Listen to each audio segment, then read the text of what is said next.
ወደ በጎች በረት በበሩ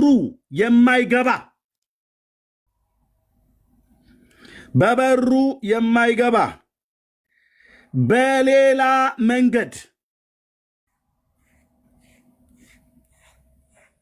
በሌላ መንገድ የሚወጣ እርሱ ሌባ ወንበዴም ነው ይላል። ብዙ ወንበዴዎች አላችሁ እዚህ ውስጥ። አሁን መድኃኔዓለም ምስክር አልኩ።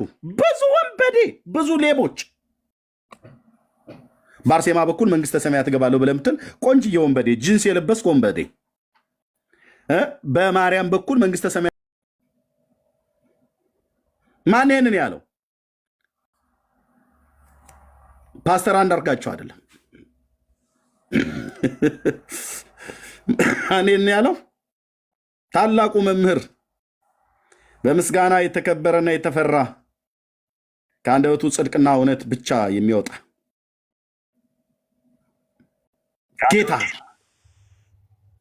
ጌታ ኢየሱስ ማለት ነው። ደገመው ኤርሚያስ። ኧረ መድገም አይደለም፣ እሰልሰዋለሁ፣ ፎርዘዋለሁ። በሌላ መንገድ ግን የሚወጣ እርሱ ሌባ ወንበዴም ነው። በበሩ የሚገባ ግን የበጎቹ እረኛ ነው። ለእርሱ በረኛው ይከፍትለታል፣ በጎቹም ድምፁን ይሰሙታል። የራሱንም በጎች በስማቸው ጠርቶ ይወስዳቸዋል። የራሱን ሁሉ ካወጣቸው በኋላ በፊታቸው ይሄዳል። በጎቹም ድምፁን ያውቃሉና ይከተሉታል። በጣም ትክክል ነህ ዮሐንስ። ከሌላ ግን ይሸሻሉ፣ ከሌሎቹ ይሸሻሉ። ጊዮርጊስ ስለአንተ 7 ጊዜ ሞተ ተነሳ ብለህ ስትል እሸሻለሁ። አሁን የክርስቶስ በግ ስለሆንኩኝ ብራዘርዬ፣ እሺ እውነታችሁን ነው። ከዛ ዱቄቱን በተኑት። ይድራስ ተራራ ላይ ከዛ በቅጠሉ ሁሉ ወርቆ ጊዮርጊስ ጊዮርጊስ ብሎ አለኝ። እሱን ሄደህ ለልጆች አጫውትበት ብራዘር። እንደዚህ አይነት ተረት እኔ ጋር በወጣቶቹ ንግግር አይነፋም። ከሌሎቹ ድምፅ እንሸሻለን ማለት ነው። ወለቅ ነው ምለው። ይኸውልህ ጊዮርጊስ ስለ አንተ እንትን ብሎ አርሴማ በዛ ጋ መታ አቡነ ተክለ ሃይማኖት በዚህ እንትን ብሎ እግሩ ተቆርጦልህ የአቡዬ አይኑ ጠፋ፣ እንትን አንጀቱ ተዘረገፈ። የራሱ ጉዳይ። አይመለከተኝም ስልህ አይመለከተኝም።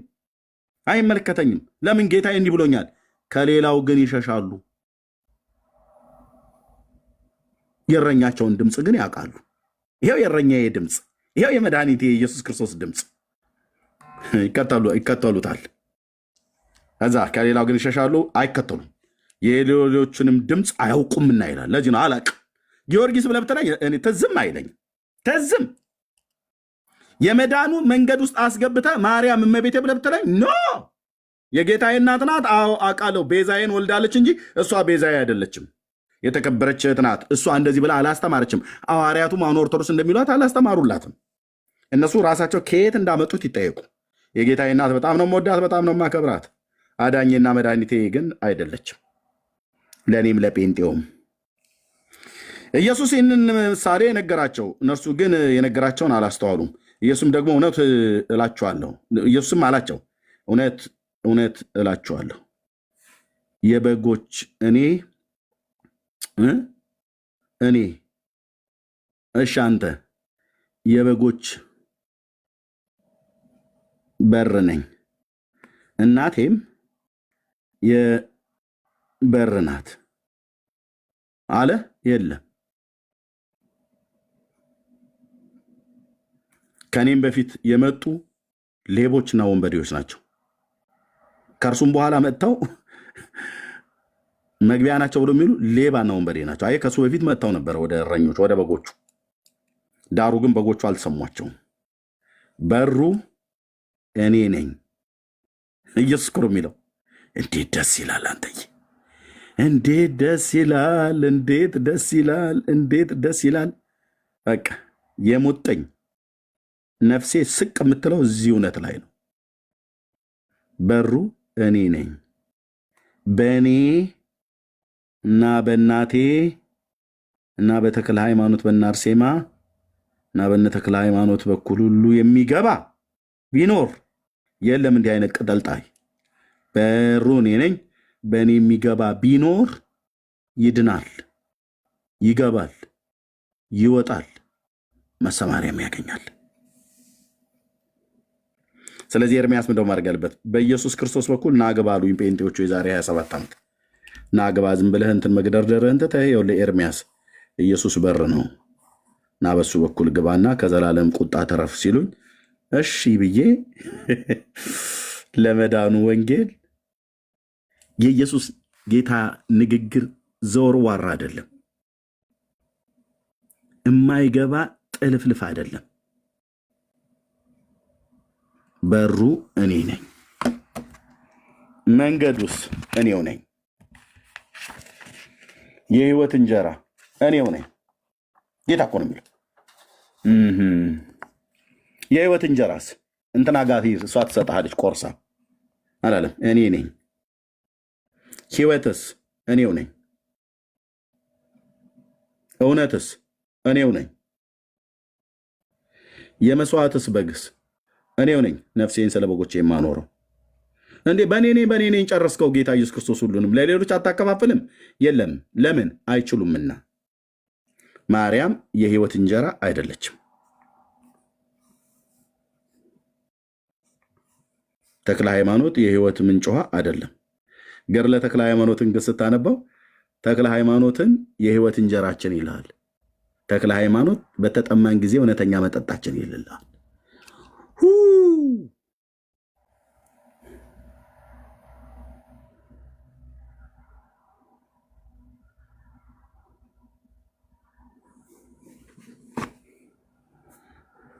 ጌታ ኢየሱስ ይወዳችኋል።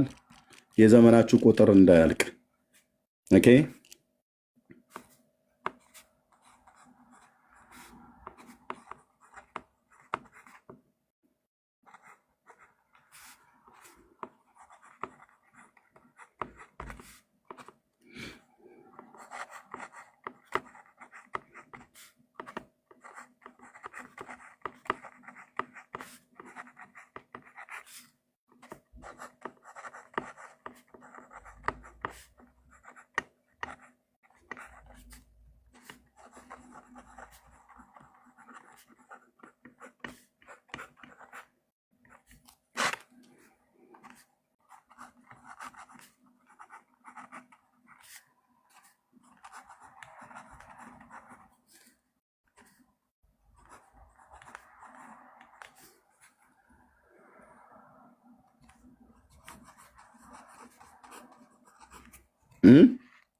ይሄ ሁሉ ማነው ነኝ ብሎ ያለው?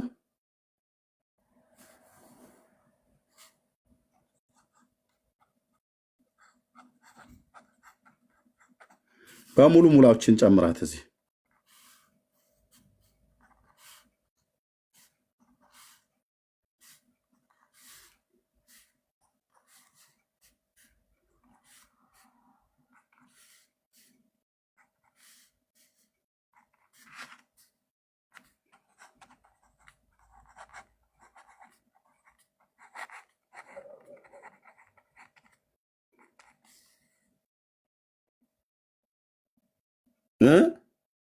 የቱ ጋር ልጠራልኝ ስላለ ማርያም ከተማ ገብርኤል እንትና ምናምን ነገር ብለህ ማለት ነው። የለም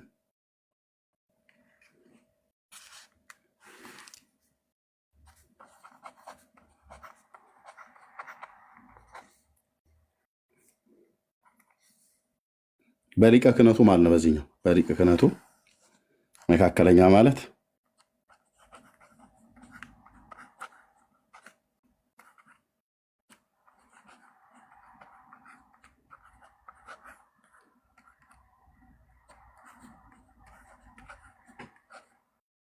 አረ ለሆነ ፍጡር ስጥ።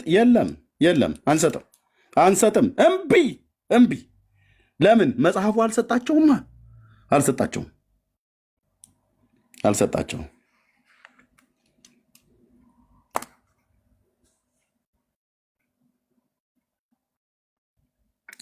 ደስ ይላል። አንተ ጌታ ለዘላለም ስም ይቀደስ።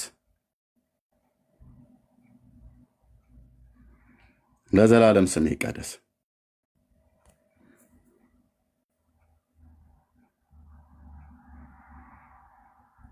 ዝም ጭጭ ነው የሚሉት ፍጥረት ሁሉ። ይህንን እውነት አትጋፋውም።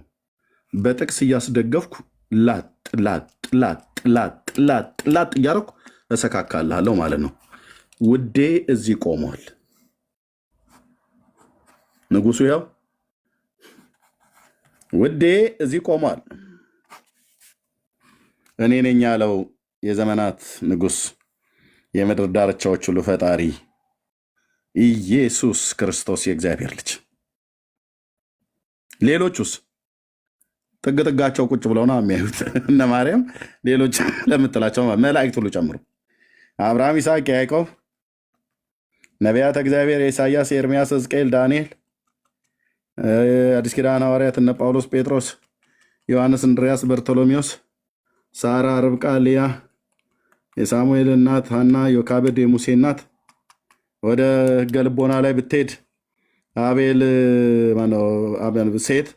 ሴት፣ ሄኖስ፣ ቃይናን፣ መላእሌል፣ ያሬድ፣ ማቱሳላ፣ እዛ ደግሞ ኖህ ጋር ትደርሳለህ። ኖህ፣ ሴም፣ አርፋክስድ፣ ቃይናን፣ ኤቦር፣ ፋሌቅ፣ ራግው፣ ታራን፣ አብርሃም፣ ይስሐቅ፣ ያዕቆብ፣ ይሁዳና ወንድሞቹ 12ቱ እነማ? ዛብሎን፣ ይሳኮር፣ ንፍታሌም፣ አስሼር፣ ጋድ፣ ብንያም፣ ኤፍሬም።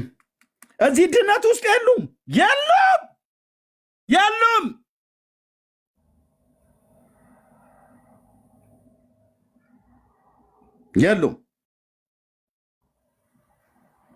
ጥግ ጥግ ትይዛለህ ማለት ነው። እንደ ከዋክብት ዙሪያውን ከበው በዙፋኑ ፊት የሚደፉለት አንድ በግ ብቻ አለ። አምላክ ሰው ስግው ቃል ኢየሱስ ክርስቶስ። እነዚህ ሁሉ የተደረደሩት ማለት ነው።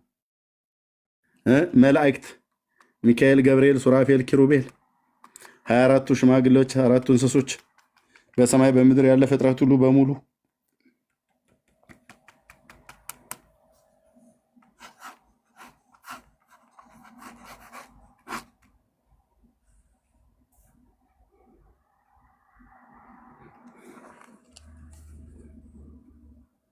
ደህንነት የተሰራው እዚህ ላይ ነው።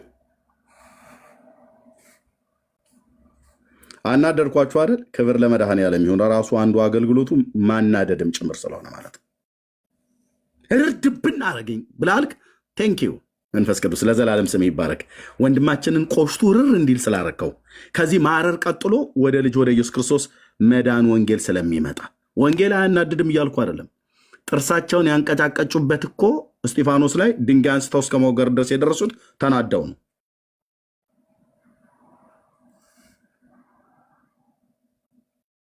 አምላክ ሰው የድንግል የማህፀኗ ፍሬ እዚህ ቀራንዮ ኮረብታ ላይ ሞተዋል። እሱ ነው እነዚህን ሁሉ ነኝ ያለው እንጂ እነዚህ በዙሪያ የተኮለኮሉ ሁሉ ናቸው አላለም።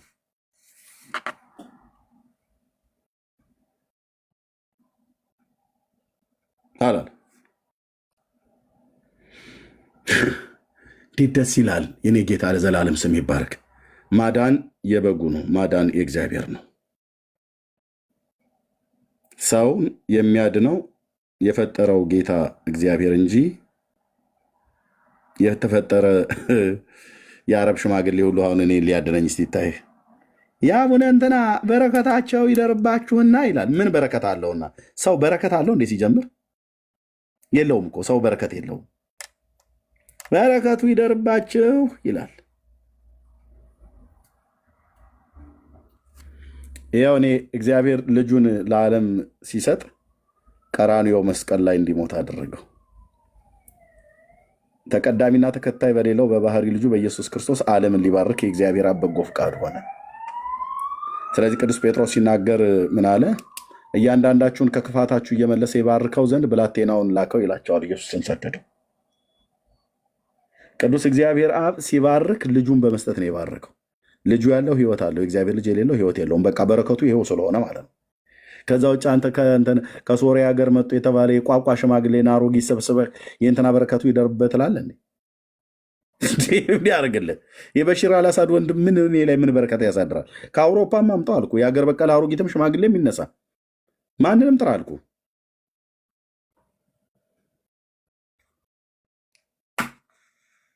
የአሮጊትና የሽማግሌ ማዕት ሰብስቦ እማሆይ እንትና አቡነ እንትና ይለኛል።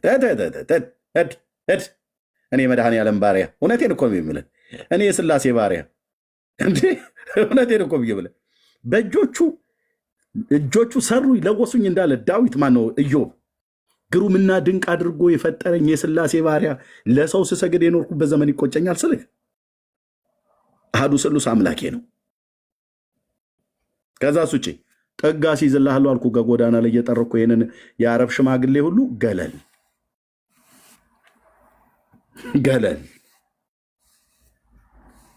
እውነተኛው መንገድ፣ እውነተኛው ህይወት፣ እውነተኛው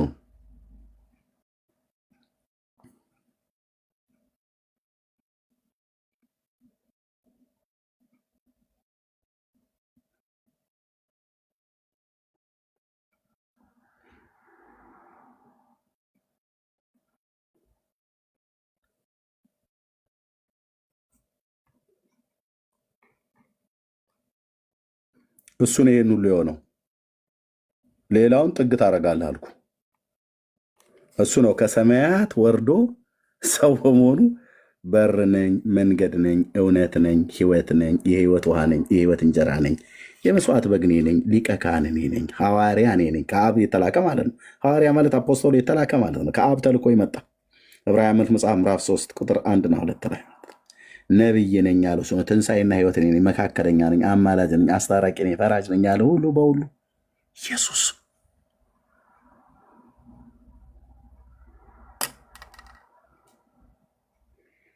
ወደዚህ እውነት ኑ፣ በዚህ እውነት እመኑ፣ ነፍስን ታድናለህ። እምቢ ካልሽ ግን ለዚህ የመዳን እውነት አንገዛም ብላችሁ ሌላ ህይወት፣ ሌላ እውነት፣ ሌላ መንገድ፣ ሌላ በር፣ ሌላ ነገር የምትፈልግ ከሆነ ከኃይሉ ክብር እርቃችሁ በዘላለም ጥፋት ነው የምትቀጡት። የሰማይ የምድር ፈጣሪ ልዑል እግዚአብሔር ምስክር ነው። ከኃይሉ ክብር እርቀህ ድቅድቅ ጨለማ ተዘጋጅቶልሃል። ለሰይጣንና እሱን ለተከተሉት ለአጋንንት ሰራዊት ወደ ተዘጋጀ የእሳት ባህር አውጥተው መላእክት አውጥተው ይጥሉሃል አልኩ። ያ እንዳይሆንባችሁ ግን የምስራች በክርስቶስ ኢየሱስ የመዳንን ወንጌል ሰምታችሁ አምናችሁ እንድትተርፉ ይሄን ጥሪ እናስተላልፋለን። ጸጋና ሰላም ይብዛላችሁ። ኢትዮጵያ ነውና እሱ ልጠይቅ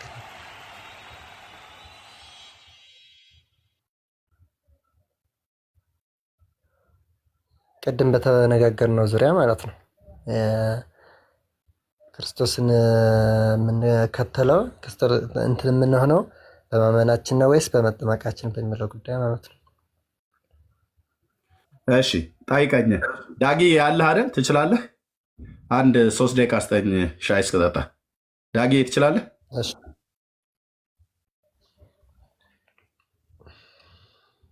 ዳጊ ኦኬ። እሺ ጠይቀኝ፣ እስከዛ እሺ ጠይቀኝ። ችግር የለም ወይ ሻይ ጠጣና ወይ ችግር የለም ጠይቀኝ፣ እስከዛ ጠይቀኝ። ወደ ሮሜ ሰዎች ምዕራፍ 6 ላይ ከቁጥር 2 ጀምሮ ያለው በቃ ክርስቶስን የተቀበልነው ማለት ክርስቶስ እንትን ያየነው በመጠመቃችን ከክርስቶስ ጋር እንድንሆን ሞቱንና ትንሣኤውን ያየነው ተጠምቀን እንደሆነ ምናምን ያስረዳልና አንዳንድ ቦታዎች ላይ ደግሞ አምነን ነው ኢየሱስ ክርስቶስ ተከታይ የሆነ ይላልና ይሄን እንዴት ነው ሊታረቅ የሚችለው?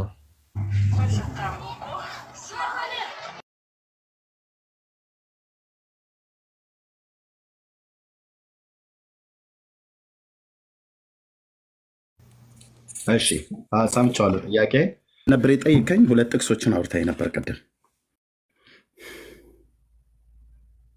አንደኛው አንተ ቅድም ስትናገር የቆየህ ነው። አንደኛው ደግሞ ወደ ሮሜ ሰዎች ምዕራፍ 6 ከቁጥር 2 ጀምሮ የክርስቶስ ሞትና ትንሣኤን በጥምቀት እንደምናገኝ በቃ አንድ በማመን ምናምን አይደለም እዛ የሚለው በጥምቀት ተጠመቅን ሞትና ትንሣኤውን የክርስቶስን እናይ ዘንድ ተጠመቅን እያለ ይናገራል ከ2 ጀምሮ እና አይጋጭም ወይ ማለት እንዴት ነው የሚረዳው እናንተ ጋር? እሺ አንደኛው ጥቅስ ምንድን ነው? ልጨርስ። አንደኛው ጥቅስ ምንድን ነው? አንደኛው ጥቅስ ይሄ ነው። አንደኛው ጥቅስ ደግሞ ኢየሱስ ክርስቶስ ሕፃናትን ወደ እኔ ይመጡ ዘንድ እምነት እናንተ አንዳችሁ የእነዚህን የሕፃናትን ያህል እምነት እንደሌለን እየተናገረ ነው እና ማለት መንግስተ ሰማያት ለእነዚህ ያሉት ናት፣ ለሕፃናት ናት ይላል እና ተመልሳችሁ እናንተም እንደነዚህ አስተሳሰብ ከሌላችሁ መንግስተ ሰማያትን አትወርሱም ይላል እና ሕፃናት የማያምኑ ሕፃናት እነዛ ተረድተው አንብበው መረዳት የማይችሉ ወንጌል የማይሰበክላቸው ሕፃናት ግን የእግዚአብሔር ፍራቻ በውስጣቸው እንዳለን ያምናለሁ እና አንድ ሰው ስለተሰበከለት ብቻ ነው እግዚአብሔርን ያወቀው የእግዚአብሔር ልጅ የሚሆነው ወንጌል ሲሰበክለት ነው ብዬ መጀመሪያ ከማህፀን ጀምሮ ፈጣሪ ከማህፀን ጀምሮ ይንከባከበናል እና ሕፃናት ደግሞ የዋህ ናቸው። ሁሉን ነገር በቃ ትሁት ነው፣ ልብ ነው ያላቸው፣ ክፉ ነገር አያሰቡም እና እግዚአብሔር እነሱንም ያድናቸዋል ብዬ አስባለሁ እና ወንጌል ስለተሰበከለት ብቻ ይድናል ብዬ አላስብም። እሱንም አንድ ነው እና ኢየሱስ ክርስቶስ ደግሞ ከውሃና ከመንፈስ ቅዱስ ከውሃና ከመንፈስ ካልተወለደ አይድንም ብሏል እና እሱንም እንድትሄድበት ነው። እሺ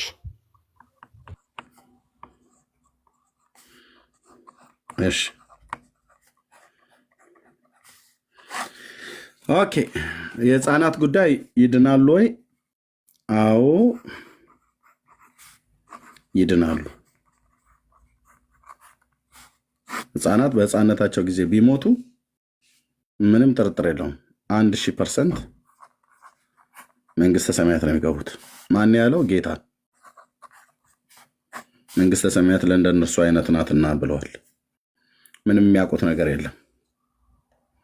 የህፃናቱ ጉዳይ በዚህ ነው የሚዘጋው። ወደ እኔ የመጡ ዘንድ አትከልክሏቸው፣ መንግስተ ሰማያት ለእንደነርሱ አይነት ናትና ካለ በቃ አለቀ ማለት ነው። የማንም ህፃን ይሁን የማንም ህፃናት ላይ አይፈርድባቸውም። ኦኬ። ይሄ ሞቱና ትንሣኤውን ለማግኘት ነው የምንጠመቀው ብሎ ካልክ አዎ ልክ ነው። አሁን ዋናው ምንድነው? ክርስቲያን የሮሜ መልእክት መጽሐፍ ምዕራፍ 6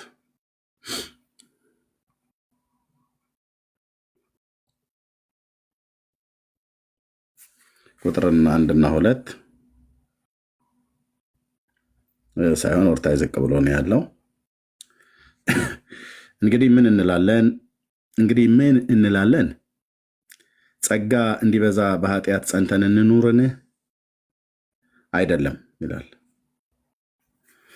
ለኃጢአት የሞትን እኛ ወደፊት እንዴት አድርገን በእርሱ እንኖራለን? ወይስ ከክርስቶስ ኢየሱስ ጋር አንድ እንሆን ዘንድ የተጠመቅን ሁላችን ከሞቱ ጋር አንድ እንሆን ዘንድ እንደተጠመቅን አታውቁምን? ይላል። ስለዚህ እንግዲህ ክርስቶስ በአብ ክብር ከሙታን እንደተነሳ እንዲሁም እኛም በአዲስ ሕይወት እንመላለስ ዘንድ ከሞቱ ጋር አንድ እንሆን ዘንድ በጥምቀት ከእሱ ጋር ተቀበርን። ሞቱን በሚመስል ሞት ከእሱ ጋር ተተባበርን፣ ትንሣኤውን በሚመስል ትንሣኤ ደግሞ ከእርሱ ጋር እንተባበራለን ይላል። እዚህ ጋር ስንጠመቅ ከማን ጋር ነው የምንተባበረው ነው ብሎ የሚለው ብራዘር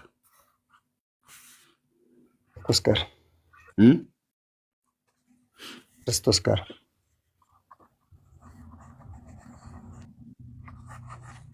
ስንጠመቅ ከማን ጋር ነው የምንተባበረው? ከክርስቶስ ጋር። ተጠማቂው ሰውዬ ማን ነው? አሁን ሰውማ ሲጠመቅ ከክርስቶስ ጋር እንደሚተባበር ይታወቃል። አሁን ስንጠመቅ ከተባለ ተጠማቂው ማን ነው? ተጠማቂው ሰው ማን ነው? ማን ነው ማለት ምን አይነት ሰው ነው የሚጠመቀው? ደግሞ ከለር ልትመርጥ ነው ወይ ብሎ የሚል ሰው ካለ ስለ ከለር አይደለም ማወራው። ስለ ውፍረትም፣ ስለ ቀጥነትም፣ ስለ ጥቁር፣ ስለ ነጭ አይደለም። ማን ነው ማለት የሚጠመቅ ሰው ምን አይነት ሰው ነው?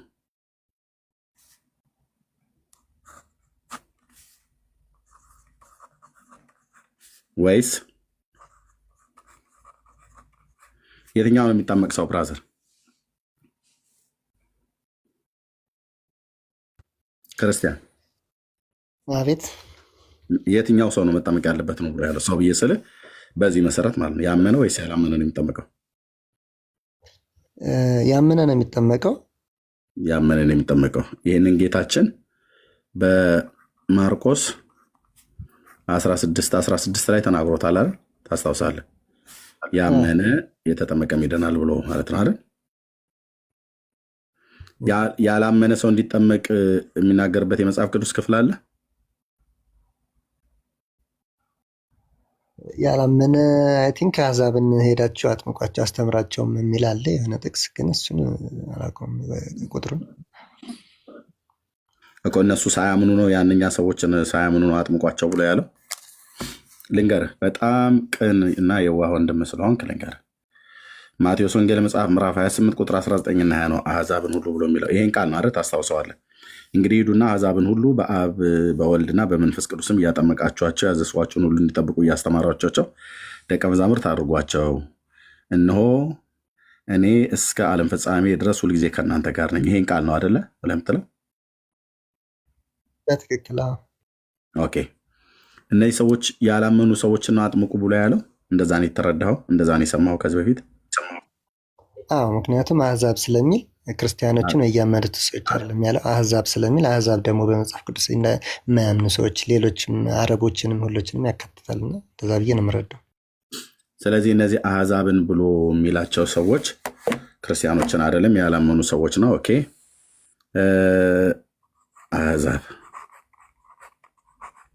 አሕዛብን ጌታ ሄዳችሁ እንደገባሽ ትደበቂያለሽ።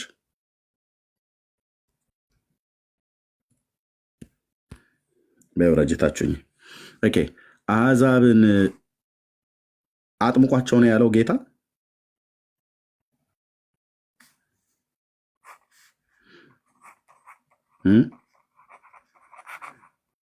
አሕዛብን አጥምቁ ነው አይደል ያለው ጌታ እሱ ጋር።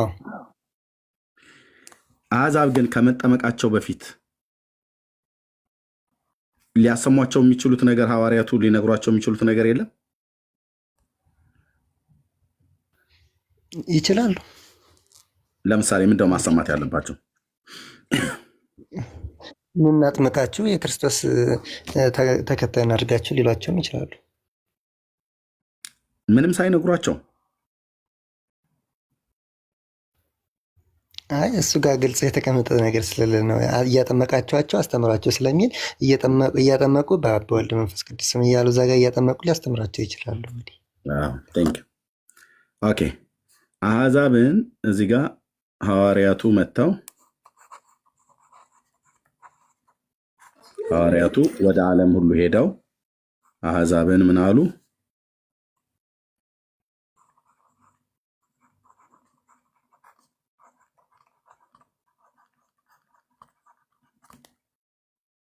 እንደዚህ አታምንም? ሐዋርያቱ ወደ አሕዛብ ሄደው ምንድን ነው ያደርጉት? መጀመሪያ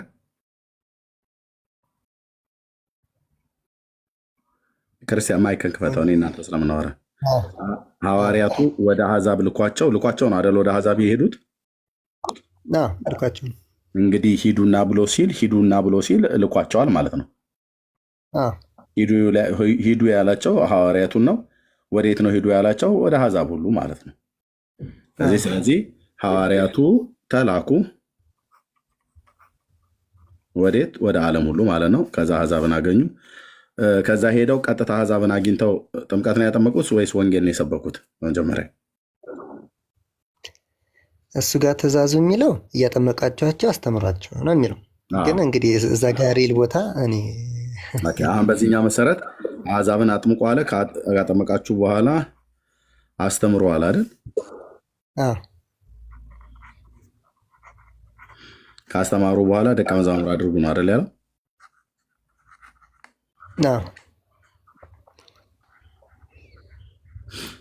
በቃ ይሄ ነው አይደል? ቅድመ ተከተሉ የዚህ ማቴዎስ ወንጌል 28 ማለት ነው። ማቴዎስ 28 19 ጀምሮ ያለው ማለት ነው። ኦኬ። ያው ልብ በልና ሰማኝ ክርስቲያንዬ፣ ይሄኛውን ክፍል እዚህ ጋር እንዳነበብከው በዚህ ቅድመ ተከተል ከሄድን አንተ እንደምትለው ትክክል ነህ። በመጀመሪያ ጥምቀት ብሎ የሚል ስላለ ቀጥታ ሄደው አሕዛብን ሁሉ ወንጌል ሳይሰብኳቸው ሳይነግሯቸው ከጥምቀት የጀመሩ ነው የሚመስለው ነው ያልኩህ። ልብ በል የሚመስለው። ከዛ ካጠመቁ በኋላ ያዘዝኳችሁን ሁሉ እንዲጠብቁ እያስተማራችኋቸው ብሎ አለ። ያጠመቋቸውን ሰዎች አስተማሯቸው። ያስተማሯቸውን ሰዎች ደቀ መዛሙርት አድርጓቸዋል፣ ደቀ መዛሙርት አድርጓቸው። ስለዚህ በዚህ ቅድመ ተከተል መሰረት ቀጥታ ከሄድን በመጀመሪያ ጥምቀት ነው፣ ከዛ ማስተማር ነው፣ ከዛ ደቀ መዝሙር ነው። እሱ ጋር 1920 እየተናገረ ያለ እንደሱ ነው። አሁን ግን ማወቅ ያለብህ አንድ ነገር ምነግርህ፣ ይሄኛውን 28ኛው ምዕራፍ የመጨረሻው ነው ቅዱስ ማቴዎስ የጻፈው 28፣ 19 እና 20 የመጨረሻው ቁጥር ላይ የመጨረሻው ምዕራፍ የመጨረሻው ቁጥር ላይ ነው ይህን እየተናገረ ያለው። ከዚህ ቀጥሎ ማርቆስ ነው ያለው። እዚህ ጋር ስንገባ ማርቆስ ነው። ኦኬ። በመጨረሻው ምዕራፍ በመጨረሻው ቁጥር ላይ ቅዱስ ማቴዎስ የጻፈው ሂዱና አሕዛብን ሁሉ ብሎ ሲል ሂዱ ብሎ ሲል የቱ ጋ ነው ጌታ ሂዱ ብሎ ያላቸው? ይህን ክፍል መፈለግ አለብን አይደል? ትእዛዝ የሰጠበት ስንፈልግ ምን እናደርጋለን? 28ኛው ምዕራፍን 18 ምዕራፍ ወደኋላ አጠንጥነን እንመልስና 10ኛው ምዕራፍ ጋር እንሄዳለን ማለት ነው። አጠንጥነን 10ኛው ጋር እንሄዳለን። 10ኛው ጋር ስንሄድ እዚሁ ማቴዎስ ሳንወጣ ማለት ነው 18 ምዕራፍ ወደኋላ አጠንጥነን 10ኛው ምዕራፍ ጋር ስንሄድ 12ቱንም ደቀ መዛሙርት ይታያል አይደል? ይታያል። ወደ እርሱ ጠርቶ እንዲያወጧቸው በርኩሳን መናፍስት ላይ ደዌና ሕማምን ሁሉ እንዲፈውሱ ስልጣንን ሰጣቸው። ስንቱን ጠርቶ? 12ቱ። እና ዛ በማቴዎስ ወንጌል መጽሐፍ ምዕራፍ 28 19 ላይ ሂዱና ያላቸው ማለት ነው። 12ቱም ስም የ12ቱም ሐዋርያት ስም ይህ ነው። መጀመሪያው ጴጥሮስ የተባለው ስምዖን፣ ወንድሙም እንድርያስ፣ የዘብዴዎስ ልጅ ያዕቆብ፣ ወንድሙም ዮሐንስ፣ ፊልጶስ፣ በርተሎሜዎስ፣ ማቴዎስ ቶማስ ቀራጩ ማቴዎስ፣ የእልፊዮስ ልጅ ያዕቆብም፣ ታዲዮስም የተባለው ልብዲዮስ፣ ቀናናዊው ስምዖን፣ ደግሞም አሳልፎ የሰጠው ያስቆሮቱ ይሁዳ። እነዚህን 12ቱን ኢየሱስ ላካቸው፣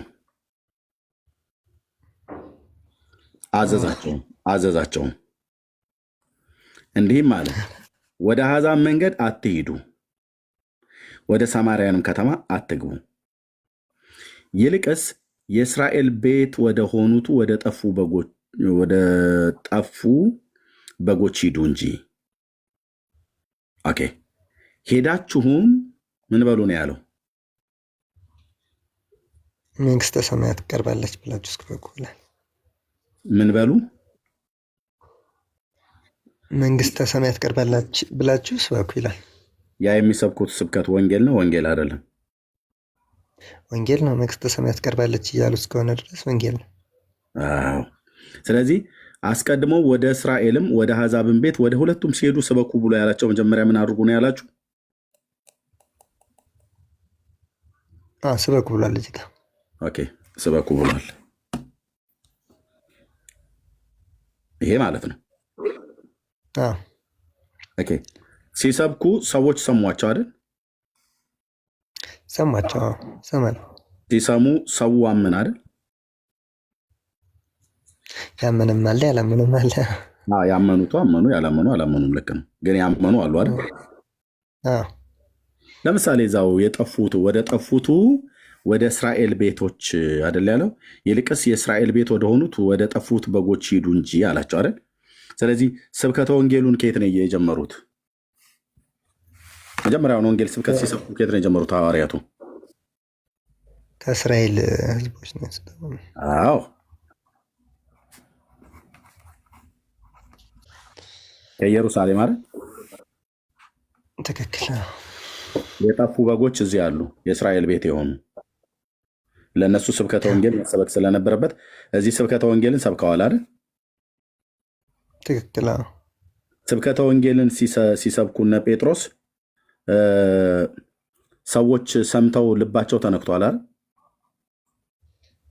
ይነካል። ላሳየ ሐዋርያት ሥራ መጽሐፍ ምዕራፍ 2 ላይ ቁጥር 38 ከቁጥር 22 ጀምሮ ስብከቱን ላሳይ። እዛው ኢየሩሳሌም ላይ ሆነው ስብከቱን እንዴት እንደጀመሩት ማለት ነው። ወደ ጠፉት በጎች ሂዱ ብሎ አለ።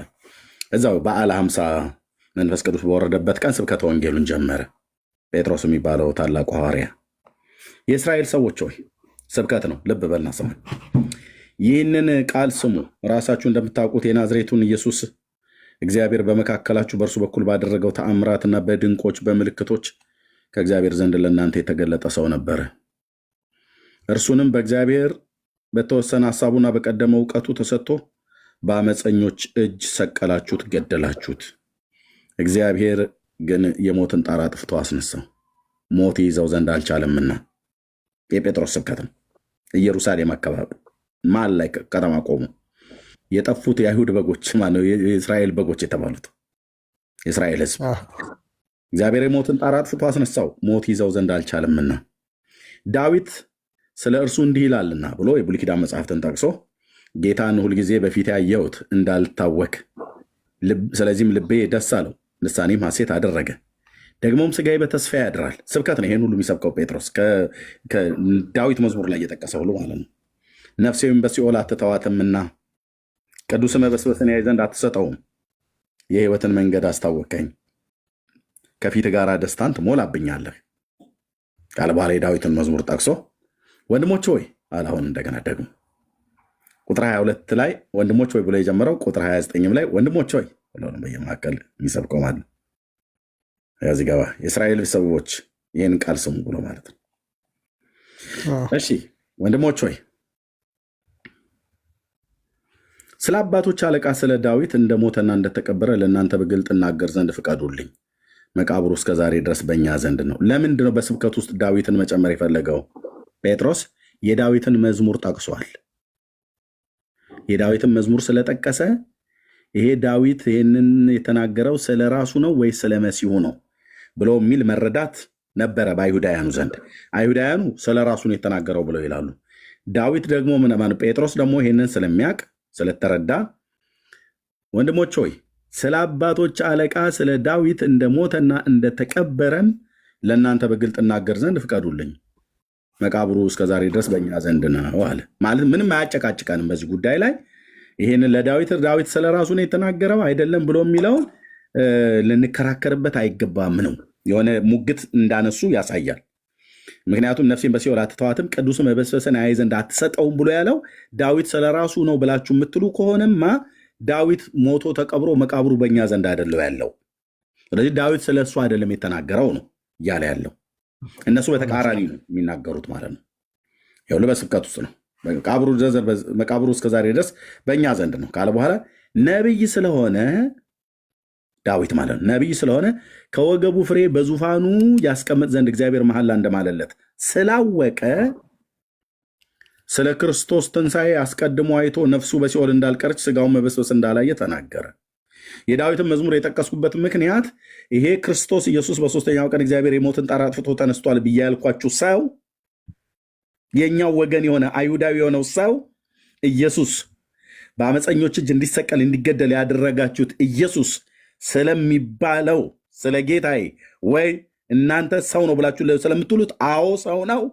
ሰው ግን ብቻ አይደለም አምላክ ነው፣ ሰው ነው። ግን ይህ ሰው ክርስቶስ አስቀድሞ ስለ ክርስቶስ ትንሣኤ አስቀድሞ ዳዊት አይቶ መሲሁ ይወለዳል፣ መሲሁ ይሞታል፣ መሲሁ ሳይበሰብስ መበስበስን ሳያይ ሞት ሳይዘው በትንሣኤ እንደሚነሳ ዳዊት ከ1000 ዓመት በፊት ክርስቶስ ራሱ መሲሁ የሱ የዳዊት ልጅ ነውና አስቀድሞ አይቷል። ስለዚህ ነው የተናገረው ቅድም የጠቀስኩትን መዝሙር እያላቸው ነው። ስብከት ነው ይሁን። ይህንንም ኢየሱስን እግዚአብሔር አስነሳው አላቸው ሳይበሰብስ።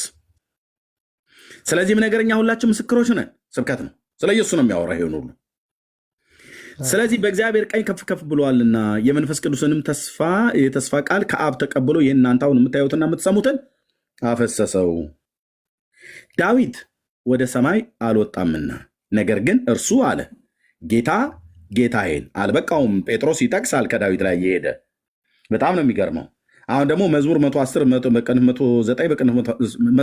110 ቁጥር 1 ላይ ያለውን ደግሞ ጠቀስ። አሁን ደግሞ አልበቃውም። ጌታ ጌታዬን ጠላቶቼ እግር መረገጫ እስካደርግልህ ድረስ በቀኜ ተቀመጥ፣ በቀኜ ይለዋል። በቀኜ ተቀመጥ አለ ብሎ የሚለው ማለት ነው የመዝሙር 110 ማለት ነው። አሁንም ይህንን የጠቀሰበት ምክንያት ዳዊት ወደ ሰማይ አልወጣም፣ መሲሁ ግን ሞትንና የሞትን ኃይል አጥፍቶ ከሙታን ተነስቶ መበስበስን ሳያይ ተነስቶ አድርጓል እያላቸው ነው።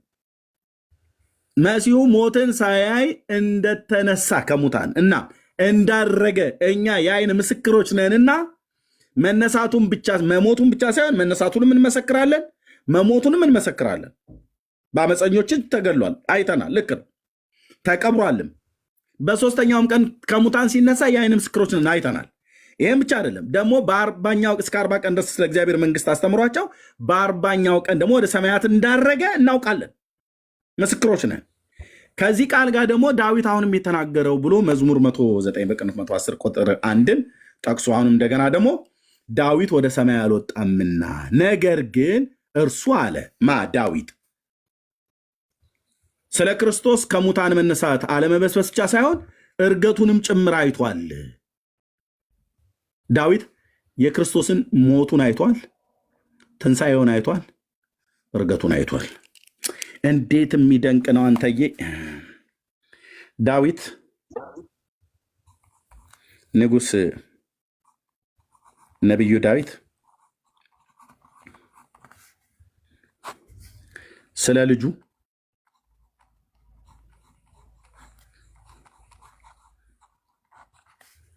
ስለ መሲሁ ማለት ነው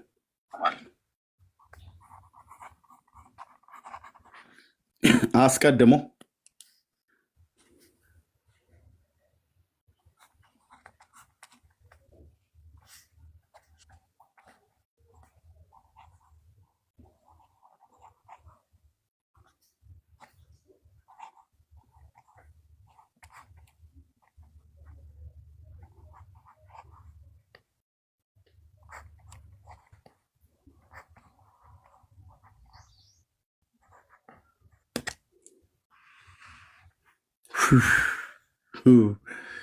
ዳዊት ስለ ልጁ መሲሁ ስለሆነ የዳዊት ልጅ ነው። ኢየሱስ አባቱ ተብሏል። ዳዊት ኢየሱስ የዳዊት ልጅ ተብሏል። ስለዚህ ስለ ልጁ ስለ ራሱ ልጅ ሞቱን፣ ትንሣኤውን፣ እርገቱን አስቀድሞ አይቷል። ጴጥሮስ እሱን እያለ ያለው ስብከት ነው። ይሄ ሁሉ አሁን በስብከት ውስጥ የኢየሱስ ሞት፣ የኢየሱስ ትንሣኤ፣ የኢየሱስ እርገት ነው የሚሰበከው። ፍጡር አይሰበክም። ዳዊትን እዚህ ጋር የጠራው በትንቢት የተናገረውን ለማረጋገጥ እንጂ በስብከት ውስጥ ፍጡር አይገባም። ፍጡር ያድናል፣ ፍጡር እንትን ይላል ተብሎ አይባልም። ወንጌል ማለት ይሄ ነው። ወንጌል ማለት ይሄ ነው። እዚህ ጋር በስሙ ንስሐ አለ እና የኃጢአት ይቅርታ። በቃ ወንጌል ስለ ኢየሱስ መወለድ፣ መሞት፣ ከሙታን መነሳት፣ ማድረግ፣ በስሙ የሚገኘውን ንስሐና የኃጢአት ይቅርታ መስበክ ነው። ወንጌል ይሄ ነው እና እዛ ሰበከ ጴጥሮስ። እንግዲህ ይህ እናንተ የሰቀላችሁትን ኢየሱስ እግዚአብሔር ጌታም ክርስቶስም እንዳደረገው ለእስራኤል ወገን ሁሉ በእርግጥ ይወቅ ካለ በኋላ ይህም በሰሙ ጊዜ ልባቸው ተነካ የሚለውን ቃል አይተዋል። በትክክል ልብ መነካት ማለት ማመን ማለት ነው አይደል? በቃ አዲስ ነገር ወደ ውስጣቸው ገባ ማለት ነው። በቃ ልብ መነካት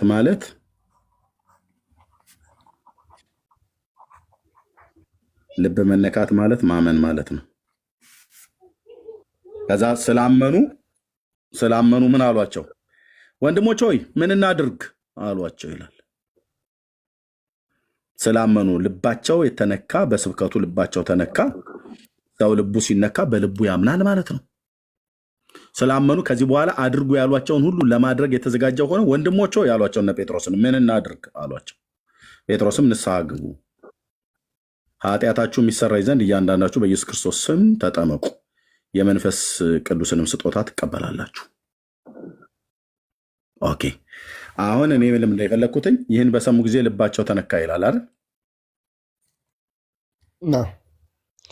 ኦኬ። ስለዚህ ሐዋርያቱ ሄደው አሕዛብን ከማድረጋቸው በፊት እዚህ ጋር የመጣ ነው። የሐዋርያት ሥራ መጽሐፍ ምዕራፍ 2 ላይ የመጣ ነው። የማቴዎስ ወንጌል መጽሐፍ ምዕራፍ 10 ቁጥር 7ን እያነበብን ነበር። 10:7 ሄዳችሁም ቁጥር 6 ይልቅስ የእስራኤል ቤት ወደ ሆኑቱ ወደ ጠፉት በጎች ሂዱ እንጂ። ከዛስ ሄዳችሁ አጥምቁ አለ። የእስራኤልን ቤት አጥምቁ አለ። በመጀመሪያ እዚህ ጋር አጥምቁ አላለም። እ? እዚህ ጋር አላለም። በመጀመሪያ ሄዳችሁ አጥምቁ አላለም አይደል? አዎ ሄዳችሁ ምን በሉ ነው ያለው? ስበኩ። ሲሰብኩ ጴጥሮስ ሐዋርያት ሥራ መጽሐፍ ምዕራፍ 2 ላይ አየነው አይደል? እንዴት እንደሰበከ በትክክል የኢየሱስን ሞት፣ የኢየሱስን ትንሣኤ፣ የኢየሱስን እርገት አይደል የነገራቸው? አዎ ይሄ ማለት ወንጌል ይባላል። ይህን ሲሰሙ ልባቸው ተነካ አይደል? በትክክል አመኑ። ተነካ ማለት ተነካ፣ ያ ማለት አመኑ ማለት ነው። ኦኬ። ስለዚህ በዚህ ቃል መሰረት ለኢየሩሳሌም ሰዎች ይህን ካደረጉ በኋላ ወደ አሕዛብስ ሄደው በመጀመሪያ ልክ እንደ እስራኤላውያኑ ወንጌልን የሰበኩት ወይስ ወንጌልን አልሰበኩ? እዛ ጋ ያለው እንግዲህ እዛ ጋ የሚጠቅሰው ሄዳቸው አሕዛብን የሚለው ላይ የተጠቀሰው ላይ አሕዛብን እያጠመቃቸዋቸው ነው የሚለው። ቅድም ጥምቀትን አመጣ። እዚህ ጋር ደግሞ ትክክለኛው ማለት እዚህ ጋር ደግሞ ያለው መጀመሪያ ይህ ለእስራኤል ቤት ነው አይደል? ወደ አሕዛብ ቤት እንሂዳ። ራሱ ይህንኑ ሐዋርያ ጴጥሮስ እጁን ይዘኑ እንሂድ፣ ወይ እሱ የእኛን እጅ ይዞን ይሂድ፣ አሕዛብ ቤት እንሂድ አብረን። አሁን ጴጥሮስን ተከትለን ይዞን ይሂድ አይደል? ትፈቅዳለህ? ጴጥሮስን ተከትለን እንሂድ። አሁን ጴጥሮስ ሐዋርያውን ወደ ግራ ወደ ቀኝ ሳልል ሐዋርያውን ጴጥሮስ እኔም አንተም ተከትለን እንሂድ። የት እንሂድ? አሕዛብ ቤት እንሂድ። የት ነው የምንሄደው? ሐዋርያ ሥራ መጽሐፍ ምዕራፍ 10 አሕዛብ ቤት ከቻልን ወዲያውኑ ደረስን። ጴጥሮስን ተከትለን እዛ ኢየሩሳሌም አደባባይ ላይ ለእስራኤል ሕዝብ የሰበከው ጴጥሮስ አሁን ደግሞ አሕዛብ ቤት ይዞን ሄደ። በቂሳሪያ ኢጣሊቄ፣ ቂሳሪያ ማለት እዛው በእስራኤል ውስጥ የእስራኤልን ካርታ ካወቅ የምዕራቡ ባህር የሚባል የሜዲትራኒያን ባህር አለ እዚህ ጋር። ኦኬ፣ ወይ ምናልባት እዚህ ጋር ላሳየህ። ወንጌል እንዴት ደስ ይላል!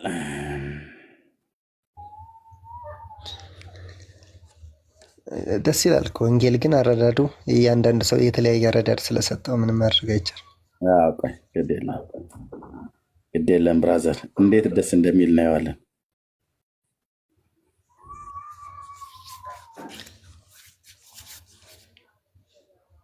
ኦኬ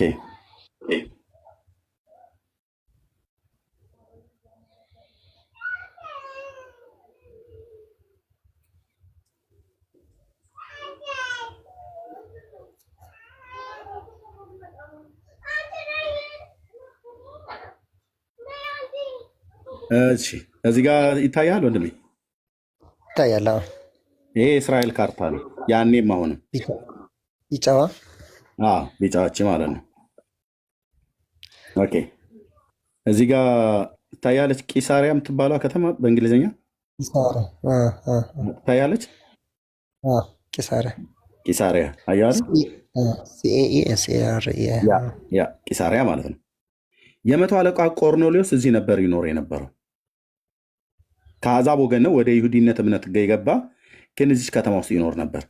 የሜዲትራኒያን ባህርን ተተግና የተሰራች ከተማ ነች። አሁንም እች ከተማ አለች። አሁንም ኦኬ። ጴጥሮስ እዚህ ኢዮጴ የሚባለው አካባቢ የአሁኑ ቴልአቪቭ አካባቢ ነው። እዚህ በቁርበት ፋቂው ቤት በእንግድነት ተቀምጦ ነበር። ከዚህ ወደዚህኛው ከተማ የመቶ አለቃው ቆርኔሌዎስ አስጠራው። እዚች ከተማ ውስጥ ነበር የነበረው። ከአሕዛብ ወገን ወደ እስራኤል ወደ ይሁዲነት የገባ የነበረ ሰው ነው። እሱ ቤት አሕዛብ ቤት ጴጥሮስን ተከትለን እንሄድ። በቂሳሪያም ኢጣሊቄ የሚሉት ጭፍራ የመቶ አለቃ የሆነ ቆርኔሌዎስ ለሚሉት አንድ ሰው ነበር። እርሱም ከቤተሰቦቹ ጋር ሁሉ እግዚአብሔርን የሚፈራና የሚያመልክና የሚፈራ ለሕዝብም እጅግ መጽዋዕትን የሚያደርግ ወደ እግዚአብሔርም ሁልጊዜ የሚጸልይ ነበር ይላል። ዘሩ አይሁዳዊ አይደለም፣ አሕዛብ ነው፣ ግን ወደ ይሁዲ እምነት የገባ ሰው ነበር። ከቀኑም 9 ሰዓት ያህል ቆርኔሌዎስ ሆይ የሚል እግዚአብሔር መልአክ ወደ እርሱ ሲገባ በራእይ በግልጥ አየ። እርሱም ትኩር ብሎ ሲመለከተው ደንግጦ ጌታ ሆይ ምንድን ነው አለ። መልአኩም አለው ጸሎትና መጽዋዕትህ በእግዚአብሔር ፊት ለመታሰቢያ እንዲሆን አረገ። ጸሎትና መስዋዕትህ አረገ። አሁንም ወደ ኢዮጴ ሰዎችን ልከህ ጴጥሮስ የተባለውን ስምዖንን አስመጣ። ማን ነው ባዩ? መልአኩ። ለማ? ለቆርኔሌዎስ። ምን ያደርግ ነው የሚመጣው? ጴጥሮስ ለምን ዓላማ ይመጣል? ምንድነው ምክንያቱ? ቆርኔሌዎስ ቤት ጴጥሮስ የሚመጣበት ምክንያት ምንድን ነው? ለምን መልአኩ ጴጥሮስን ጥራውና አስመጣው ይለዋል? ምን እንዲያደርግ ነው? ቤቱ ውስጥ ውሃ እንዲረጭለት ነው ወይስ ምን እንዲያደርግ ነው? ኦኬ፣ እግዚአብሔር መልአኩን ላከ ቆርኔሌዎስ ቤት። መልአኩ ደግሞ ለቆርኔሌዎስ ነገረውና ከኢዮጴ የምትባለዋ ከተማ ውስጥ በቁርበት ፋቂው ቤት በእንግድነት በባህር ዳርቻ ተቀምጧልና አስመጣው፣ ጴጥሮስን የተባለውን ስምዖንን አስመጣው አስጠርተህ አለው መልአኩ ለቆርኔሌዎስ። አሕዛብ ቤት ገባን። አሕዛብ ቤት ገባን። ሐዋርያውን ተከትለን ይዘን ሰተት ብለን ሄደን ሐዋርያው ቤት። ከዚህ በኋላ ምን ይል ደግሞ ይሆን? እስቲ እዛ ጴጥሮስ ከጥምቀት ይጀምር ይሆን? እዛ ቤት ወደ አሕዛብ ሁሉ ሲልካቸው። እሺ፣ ከዛም እርሱም አለው፣ መልአኩ ነው የነገረው ስለ ጴጥሮስ። እርሱም ቤቱ በባህር አጠገብ ባለው በቁርበት ፋቂው በስምዖን ቤት በእንግድነት ተቀምጧል፣ ልታደርገው የሚገባውን ነገር ይነግርሃል አለው መልአኩ። ጴጥሮስን አስጠራው። ቆርኔሌዎስ ልታደርገው የሚገባህን ነገር ይነግርሃል። ይሄ ልታደርገው የሚገባህን ነገር ይነግርሃል ብሎ የሚለው ምዕራፍ 11 ላይ ሄዶ በኢየሩሳሌም ሲተርክ የምትድንበትን ነገር ይነግርሃል ነው ብሎ ያለው። ልታደርገው የሚገባውን ነገር ይነግርሃል። ጸሎቱ ተሰምቶለታል፣ መጽዋዕቱ ታስቦለታል፣ በእግዚአብሔር ፊት ተቀባይነት አለው። ግን አንድ ሊያደርገው የሚገባ ነገር አለ። ቆርኔሌዎስ የተባለ ሰውዬ ጌታን የሚፈራ እግዚአብሔርን የሚያመልክ ነው። ግን አንድ ነገር ልታደርገው የሚገባህን ነገር እንዲነግር ጴጥሮስን አስጠራው። ኢዮጴ ነው ያለው፣ ቁርበት ፋቂው ቤት በእንግድነት ተቀምጧል። እዛ በባህሩ ዳርቻ ሄድለካ አስጠራው። ያው ቤቱ በባህር አጠገብ ባለው በቁርበት ፋቂው በስምዖን ዘንድ በእንግድነት ተቀምጧል። እንግዳ ሆኖ ጴጥሮስ እዛ ተቀምጧል። አስጠራውና የምታደርገውን ነገር ይነግርሃል፣ ልታደርገው የሚገባህን እርሱ ይነግርሃል አሉ። ኦኬ ጎሄድ። ቆርኔሌዎስ ከመልአኩ ሰማ። ቆርኔሌዎስ ከቤቱ ባሮችን ላከ ወደ ጴጥሮስ። የተናገረው መልአክ በሄደ ጊዜ ከሎሌዎቹ ከሰራተኞቹ ከባሪያዎቹ ማለት ነው ሁለቱን ከማይለዩትም ጭፍሮች እግዚአብሔርን የሚያመልክ አንዱን ወታደር ጠርቶ ነገሩን ሁሉ ተረከላቸው። ወደ ኢዮጴ የምላካቸው ሂዱና ጴጥሮስ የተባለውን ሰው እየፈልጉት፣ ኢዮጴ ከተማ ውስጥ ነው ያለው። መልአክ ነግሮኛል። ቁርበት ፋቂው ቤት ነው የተቀመጠው። በስምዖን ይባላል ያ ቁርበት ፋቂው ቤት። እዛው በባህሩ ዳርቻ ላይ ሄዱና ፈልጉት። ባህሩ ዳርቻ ላይ እዛ የተቀመጠው እዚህ አካባቢ ነች ኢዮጴ። ብራዘር ቂሳሪያችት ኢዮጴችት እዚህ አካባቢ ሄዱና አስጠሩት፣ ንገሩት። የመቶ አለቃው ቆርኔሌዎስ የሚባል ይፈልግሃል ብላችሁ በሉት። መልአክ ተገልጦ በጸሎት ሰዓት ባለሁበት ከእግዚአብሔር ዘንድ ተገልጦ ኢዮጴ ነው ያለው፣ በቁርበት ፋቂው ቤት ነው ያለውና ስምዖንን አስጠራው፣ ልታደርገው የሚገባህ ነገር እሱ ይነግርሃል ብሎኝ መልአክ እንደተገለጠልኝ ንገሩትና አስጠሩትና ይምጣ ብሎ መልክተኛ ላክ። አባባስ ቆርኔሌዎስ ማለት ነው። እሺ፣ እንዴት ደስ ይላል! እንዴት ደስ ይላል! አንተዬ ጋሄድ ነገሩን ተረከላቸው። እነርሱም በነጋው ሲሄዱ ወደ ከተማይቱ ሲቀርቡ ጴጥሮስ በ6 ሰዓት ያህል ይጸልይ ዘንድ ወደ ጣሪያው ወጣ። ወደ ጌታ ይጸልይበት ማለት ነው። ጣሪያ ላይ ወጣና በጾም በጸሎት ነበረ። ተርቦም ሊበላ ወደደ ይላል። እርቦት ነበር ማለት በጾም ላይ ነበር ማለት ነው። ጴጥሮስ ጾም ከእህል ከውሃ ተቆጥቦ ነበር ይጾም የነበረው ማለት ይጸልይ የነበረው። ግን ለመብላት ደግሞ ፈለገ። ከዛ ተርቦ ሊበላ ወደደ። እየጸለየ ነው፣ ግን እርቦታል። ለመብላት ግን ወዷል። እና ሲያዘጋጁለትም ሳሉ የሚበላውንና የሚጠጣው ማለት ነው ሲያዘጋጁለት ሳሉ ተመስጦ መጣበት። ራእይ ማለት ነው። ሰማይም ተከፍቶ በአራት ማዕዘን የተያዘ ታላቅ ሸማ የሚመስል ዕቃ ወደ ምድር ሲወርድ አየ። ከላይ ማለት ነው። ከላይ በሸማ የተቋጠረ የሚመስል ነገር ከሰማያት እሱ ባለበት ትይዩ ወረደ። በራእይ ነው የሚያየው። እርቦታል ሆዱን። ብራዘር አትልፋ። ማን ወንድሜ እንደናንተ የግብዞች ጾም ጸሎት አይደለም ጴንጤ የሚጾመው። እንደ ጴንጤ የሚጾም የለም ብራዘር። እሺ እንደናንተ ፋሲካ ታች ያለው አሌክስ ተረጋጋና ስማ። እሺ ያውም ደግሞ እኮ ይሄ የግብዞች ጾም ድራፍት እየጠጣችሁ የምትጾሙትን አይነት ቆሻሻ አይነት ጾም እኮ አይደለም የሚጾመው። ጴንጤ ሲጾም ሲሪየስ ነው የሚጾመው። እና እኛ ቀንደ መለከት አናስነስፋን ዛሬ ፍልሰታ እንትናም ነገር ግርግር የለም። ለማን ማናገር መጽሐፉ እንደሚናገረው በቤተክርስቲያን ከሆነ ያው የጸሎት አሁን ዝም ብለህ ስማ። ጾም ጾሙ ትላለህ እንዴ? የት ታውቅ እናንተ ጾም ተው። ኦኬ። እና ሲወርዳየ ሸማው በላዩ ላይ ምንድን ነው ያለው? በእነዚያ 4 እግር ያላቸው ሁሉ አራዊትም በምድርም የሚንቀሳቀሱ የሰማይ ወፎች ነበሩ። ዘሌዋውያን 11 ላይ የተጠቀሱ አይነት ሊበሉና ላይበሉ የተፈቀደላቸውና ያልተፈቀዱላቸው እንስሶች አሉ እዛ። ከእነሱ ውስጥ ከማይበሉት ውስጥ ነው ያየው። ጴጥሮስ ሆይ ተነሳና አርደህ ብላ የሚል ድምፅ ወደ እርሱ መጣ። ከዛ ከተጠቀለለው ሸማ ጋር ሆኖ ተነሳና አርደህ ብላ የሚል ድምፅ መጣ። ጴጥሮስ ግን ጌታ ሆይ አይሆንም፣ አላደርገውም፣ አልበላም ማለት ነው። አይሆንም፣ አንዳች እርኩስ የሚያጸይፍን ከቶ በልቼ አላውቅምና አለ። በሸማ ተጠቅልለው የመጡት ነገሮች የሚያጸይፉ ነገር ናቸው ማለት ነው። ማለት ዘሌዋውያን 11 ላይ እንዲበሉና እንዳይበሉ እስራኤላውያን የተመደቡላቸው እንስሶች አሉ። ከእነሱ መካከል የማይበሉትን ነው ጠቅልሎ ያመጣለት ጌታ። ደግሞም ሁለተኛ እግዚአብሔር ያነጻውን አንተ አታርክስ የሚል ድምፅ ወደ እርሱ መጣ። ወይ ጉድ! አደገኛ የሆነ ክርክር ነው የተገጠመው በጴጥሮስና በሚናገረው ድምፅ መካከል። ጌታ መሆኑን ገብቶታል። ጴጥሮስና ጌታ ክርክር ገጥመዋል። ብላ አልበላም። ለምን? የሚያጸይፍ ከቶ በልቼ አላውቅ እንደ አይሁዳዊነቱ። ጌታ ደግሞ እግዚአብሔር ያነጻውን አንተ አታርክሰው እና ተነሳና ብላ አርደህ።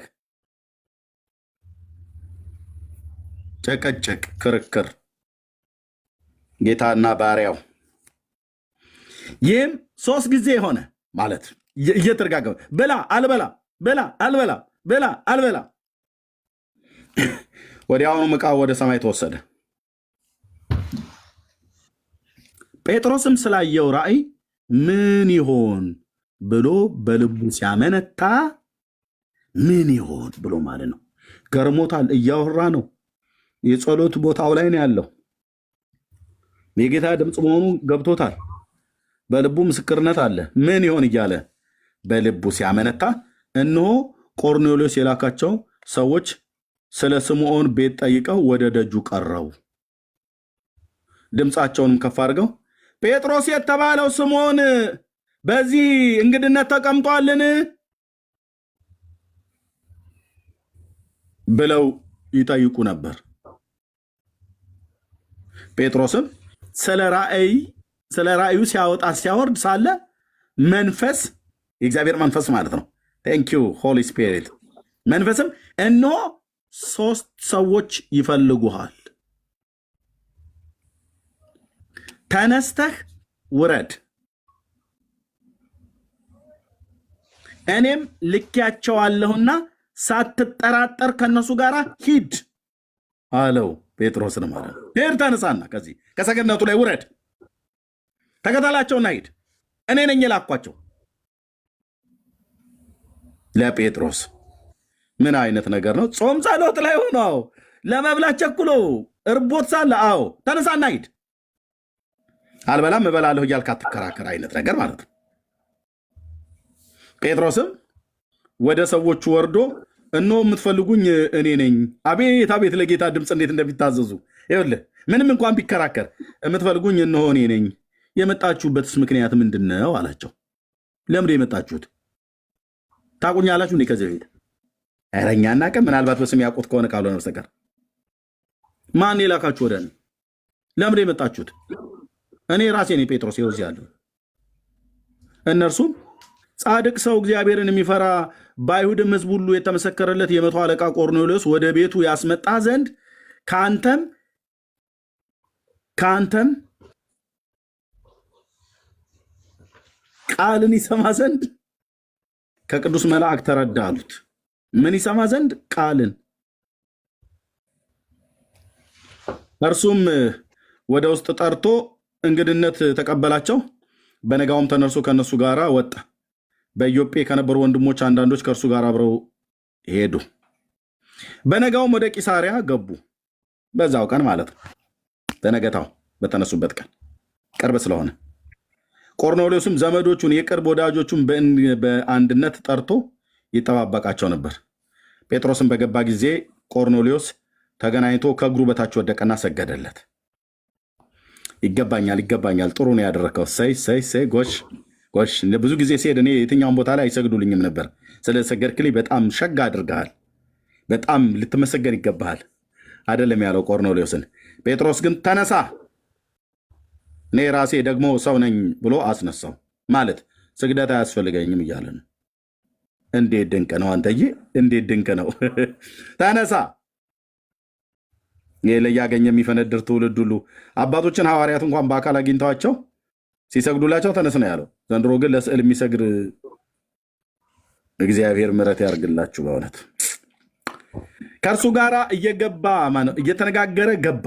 ብዙዎች ተከማችተው አግኝተው አይሁዳዊ ሰው ከሌላ ወገን ጋር ይቃረብ ዘንድ እንዳልተፈቀደለት እናንተ ታውቃላችሁ። ለእኔ ግን እግዚአብሔር ማንንም ሰው እርኩስና ጸያፊ ነው እንዳልል አሳየኛል። የካርደህ ብላ የምትብላ ራእይ ትርጉም በአይሁድና በአሕዛብ መካከል ልዩነት እንዳያደርግ ነው። ገብቶናል ጴጥሮስ፣ በደንብ ነው የገባን። አሁን በደንብ ተረድተናል። አንተም በደንብ ነው የገባህ ዘግይቶም ቢሆን። ስለዚህ ደግሞ ብትጠሩኝ ሳልከለከል መጣሁ። አሁንም በምን ምክንያት እንዳስመጣችሁኝ ብዬ ጠይቃችኋለሁ አላቸው። በምን ያስመጣችሁ? ለምን ያስመጣኝ? ቆርኔሌዎስ ይኸው መጥቻለሁ፣ አስጠርተኛል፣ መልአክም ነግሮኛል፣ ጌታም ተናግሮኛል፣ ራእይ አሳይቶኛል፣ መጥቻለሁ። ለምን ያስጠራኝ? ምክንያቱ ዋነኛው ምክንያት ምንድን ነው? ቆርኔሌዎስም እንዲህ አለው፣ በዚህ ሰዓት ዛሬ 4 ቀን የዘጠኝ ሰዓት ጸሎት በቤቴ ጸልይ ነበር። እነሆም የሚያንጸባርቅ ልብስ የለበሰ ሰው በፊቴ ቆመና ቆርኔሌዎስ ሆይ በእግዚአብሔር ፊት ጸሎት ተሰማ፣ መጽዋዕትም ታሰበ። እንግዲህ ወደ ኢዮጴ ልከህ ጴጥሮስ የተባለውን ስምዖንን አስጠራ። እርሱም በቁርበት ፋቂው በስምዖን ቤት በባህር አጠገብ በእንግድነት ተቀምጧል አለኝ። ስለዚህም ያን ጊዜ ወደ አንተ ላክሁ፣ አንተም በመምጣት መልካም አድርገሃል። እንግዲህ አንተ ከእግዚአብሔር ዘንድ የታዘዝከውን ሁሉ እንድንሰማ እኛ ሁላችን አሁን በእግዚአብሔር ፊት አለን አለው። ከእግዚአብሔር ፊት የታዘዝከውን ነገር ንገረን። እኔና ቤተሰቦቼ ጎረቤቶችን ሰብስቤ ቁጭ ብያለሁ። ጆሮዬም ልቤም ተከፍቷል። መልአክ ነው አስጠርታ አምጣ ያለኝ። ስምዖን አንተ ጌታ ያዘዘህ ነገር አለ። ያ የታዘዝከውን ሁሉ እንድንሰማ መናገር ጀምር። 1 2 3 ወንጌል ቃል ንገረኝ፣ አምጣ። እኔ መልአክ ነው የነገረኝ። በል አሁን ከጌታ ዘንድ የታዘዝከውን ሁሉ እንሰማለን። እኔም ጎረቤቶቼም በሙሉ ጆሮአችንም ልባችንም ተከፍቷል። በራእይ አንተም አይተሃል። የታዘዝካትን አሁን እዚህኛ ቤት አውራ አሏ።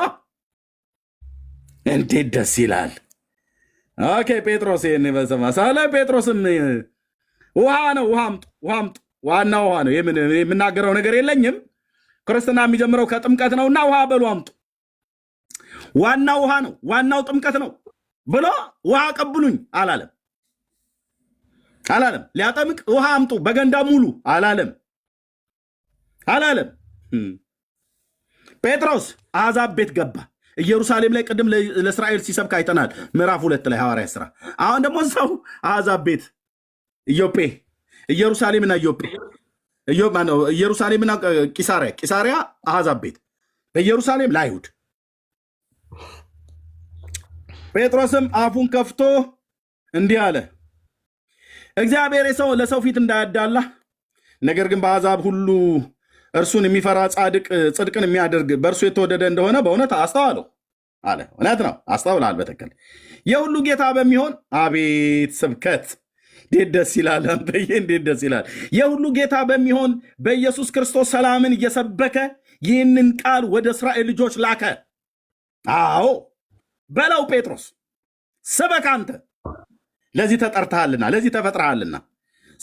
ሰበከ፣ ለእስራኤል ልጆች ላከ። ምን እያለ? ሰላምን እየሰበከ፣ ሰላምና የምስራችን ማለት ነው፣ እየሰበከ ለእስራኤል ልጆች ላከ። ዮሐንስ ከሰበከው ጥምቀት በኋላ ከገሊላ ጀምሮ በይሁዳ ሁሉ የሆነው ነገር እናንተ ታውቃላችሁ አላቸው። በምድሪቱ ላይ ተሰምቷልና እግዚአብሔር የናዝሬቱን ኢየሱስን በመንፈስ ቅዱስ በኃይል ቀባው። እርሱም መልካም እያደረገ ለዲያብሎስም የተገዙትን ሁሉ እየፈወሰ ዞረ።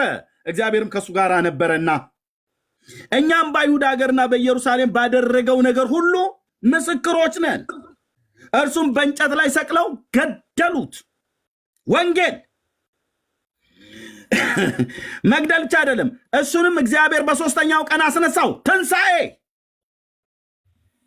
ትንሣኤ ይገለጥም ዘንድ ሰጠው። ይኸውም ለሕዝብ ሁሉ አይደለም፣ ነገር ግን በእግዚአብሔር አስቀድሞ የተመረጡ ምስክሮች ለሆንን ለእኛ ነው እንጂ ከሙታን ከተነሳ በኋላ ከእርሱ ጋር የበላን የጠጣን እኛ ነን። አቤት ስብከት! ጴጥሮስ ይስበክ እባክህ አንተ። ዝም ብሎ ፈሻሻ ሁሉ ያልተጠራ ቀሚሱን እየጎተተ የሚያወራ ሁሉ ምን ያደርጋል? ለሕዝብም እንድንሰብክና ለሕዝብም እንድንሰብክና እንዴ ጥምቀት አትጀምርም እንዴ ጴጥሮስ? የምን ስብከት ነው የምታስቀድመው? ዋናው ውሃ ነው። ከውሃ ጀምር የሚል የለም። ለሕዝብ አሕዛብ ማለት ነው፣ ኔሽን ማለት ነው። አይሁድ ይሁን አሕዛብ፣ ለሕዝብ እንድንሰብክና በሕያዋንና በሙታንም ሊፈርድ በእግዚአብሔር የተወሰነ እርሱ እንደሆነ እንመሰክር ዘንድ አዘዘን። ወንጌል የጌታችን የኢየሱስ ክርስቶስ ወንጌል አዘዘን። በእርሱ የሚያምን ሁሉ። ኧረ ጴጥሮስ ቀስ እያልክ ምን ቀስ ይላል ብራዘርዬ? በእርሱ በኢየሱስ በሙታንና በሕያዋን ሊፈርድ ስልጣን ባለው ማለት ነው። በእርሱ የሚያምን ሁሉ እምነትን ነው የሚያስቀድመው። አየህ፣ ለእምነቱ ስብከትን እንድንሰብክ፣ ከዛ ስንሰብክ የሚያምን፣ ከዛስ በእርሱ የሚያምን ሁሉ በስሙ ጴጥሮስ ማለት ነው ለአሕዛብ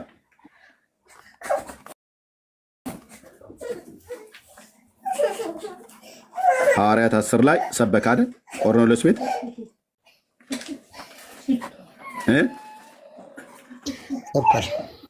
በመጀመሪያ አይሁድም ይሁን አሕዛብ ከመጠመቁ በፊት ምንድነው መሆን ያለበት?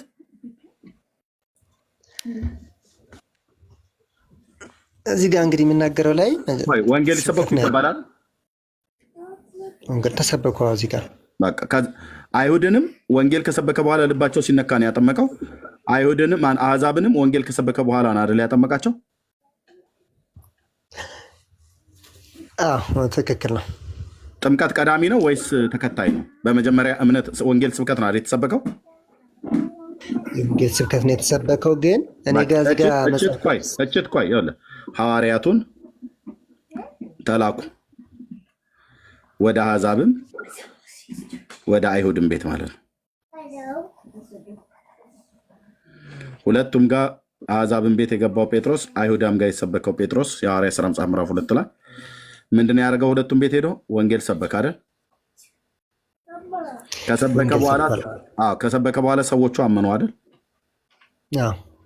ካመኑ በኋላ አይደል ያጠመቀው? ካጠመቀ በኋላ ያስተምራሉ አይደል? ከጠመቀ በኋላ አስተምራሉ። ካስተማሩ በኋላ ደቀ መዛሙርት ያደርጓቸዋል አይደል? አድርገዋል። ሐዋርያቱ ጌታ ላካቸው ወዴት? ወደ አሕዛብም ወደ እስራኤልም ቤት ከኢየሩሳሌም ጀመሩ። ከዛ ሄዱና መጀመሪያ ምንድን ያደርጉት? ወንጌል ስብከት። የሰበኳቸው ሰዎች አመኑ። ሲያምኑ አጠመቁ። ያጠመቁትን አስተማሩ። ያስተማሩትን ደቀ መዛሙርት ያደርጓቸው። ካኑማ ብራዘር፣ እኔ ግን እዚህ ጋር ኤርሚ ግልጽ ያልሆነልኝ ነገር ይሄኛው ባለታሪክ ስሙ እየተሳሳተኝ ባለታሪኩ አሕዛብ ነው ብለህ ቆርኔሌዎስ አሕዛብ መጽሐፍ ቅዱስ አሕዛብ ያለበት ምክንያት አልገባኝም። ምክንያቱም እግዚአብሔርን የሚያናገረው ከሆነ መላት የሚገለጥለት ሆነ መጽዋዕትን የሚያደርግ ከሆነ አሕዛብ ብሎ የሚለው ቃል አሁን እኛ አሁን ክርስቲያንና አህዛብ ተብሎ የሚባለው አለ አይደለ? በክርስቶስ የማያምነውን አህዛብ ብለን እንጠራዋለን አይደል? ግን እነዛ አሁን የማያምኑት ሆነው አህዛብ የሚባሉት ግን በክርስቶስ የሚያምኑት ሊሆኑ ነው። በክርስቶስ የኛው ሰውዬ አይደለም፣ እንደዛ አይደለም። እሱን ልነግርህ ነው። አህዛብ የሚባለው እኛ አሁን አህዛብ ብለን የምንለው ክርስቲያን ያልሆነውን ነው አይደል? አህዛብ የምንለው በትክክል በእግዚአብሔር የማያምነውን በእኛ ዘመን ማለት ነው። በእግዚአብሔር የማያምነውን በዚያን ዘመን ደግሞ አይሁድ የሚባል ማህበረሰብ አለ፣ እስራኤላውያን ማለት ነው። አህዛብ የሚባለው ደግሞ ማህበረሰብ አለ። ኦኬ አህዛብ ላሳየ ነው። እሱ ነው አህዛብ የተባለው። አይሁድ የተባለው የእስራኤል ቤት ማለት ነው። በኪዳን ልጆች የሆኑ በእግዚአብሔር ኪዳን ልጆች የሆኑ እነዚህ ደግሞ አህዛብ የተባሉት ከእስራኤል ቤት ውጭ ያሉት ማለት ነው። ከእስራኤል ቤት ውጭ ያሉ አገሮች በሙሉ ሞዓብ፣ አሞናውያን፣ ሶሪያ፣ ግብፅ፣ ፍልስጤም፣ ኢትዮጵያ ዋቴቨር የሚባሉ ባቢሎን፣ አሶራውያን በሙሉ አህዛብ ወይ ደግሞ ኔሽን ነው ተብሎ የሚባለው። ኦኬ አህዛብ ተብለው የሚጠሩት እነዚህ ኪዳን አላቸው፣ እነዚህ ግን ኪዳን የላቸውም።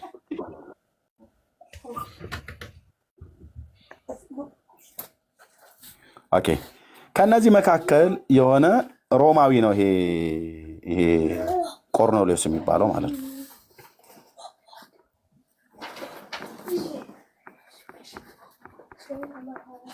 ቆርኔሌዎስ የተባለው ሮማዊ ነው ዝርያው። ስለዚህ ሮማዊ ሆኖ ወደ ይሁዲ በይሁዲ እምነት ያምናል።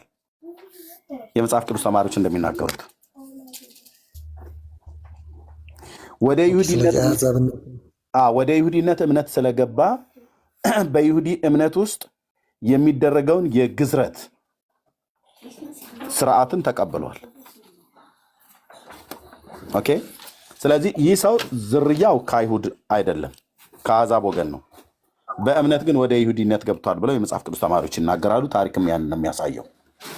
ኦኬ ስለዚህ እግዚአብሔርን የሚያመልክና የሚፈራ ነበር።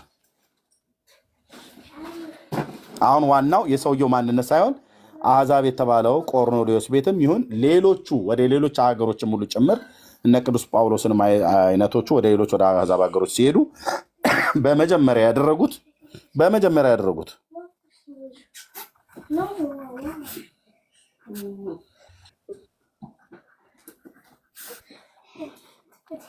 ወንጌልን ሲሰብኩ ከዛ ሰዎች ሰሟቸው። ከሰሙ በኋላ ሰዎች አመኑ።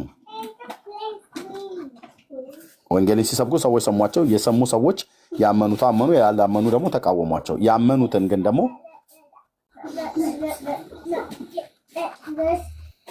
ያጠመቁትን ደግሞ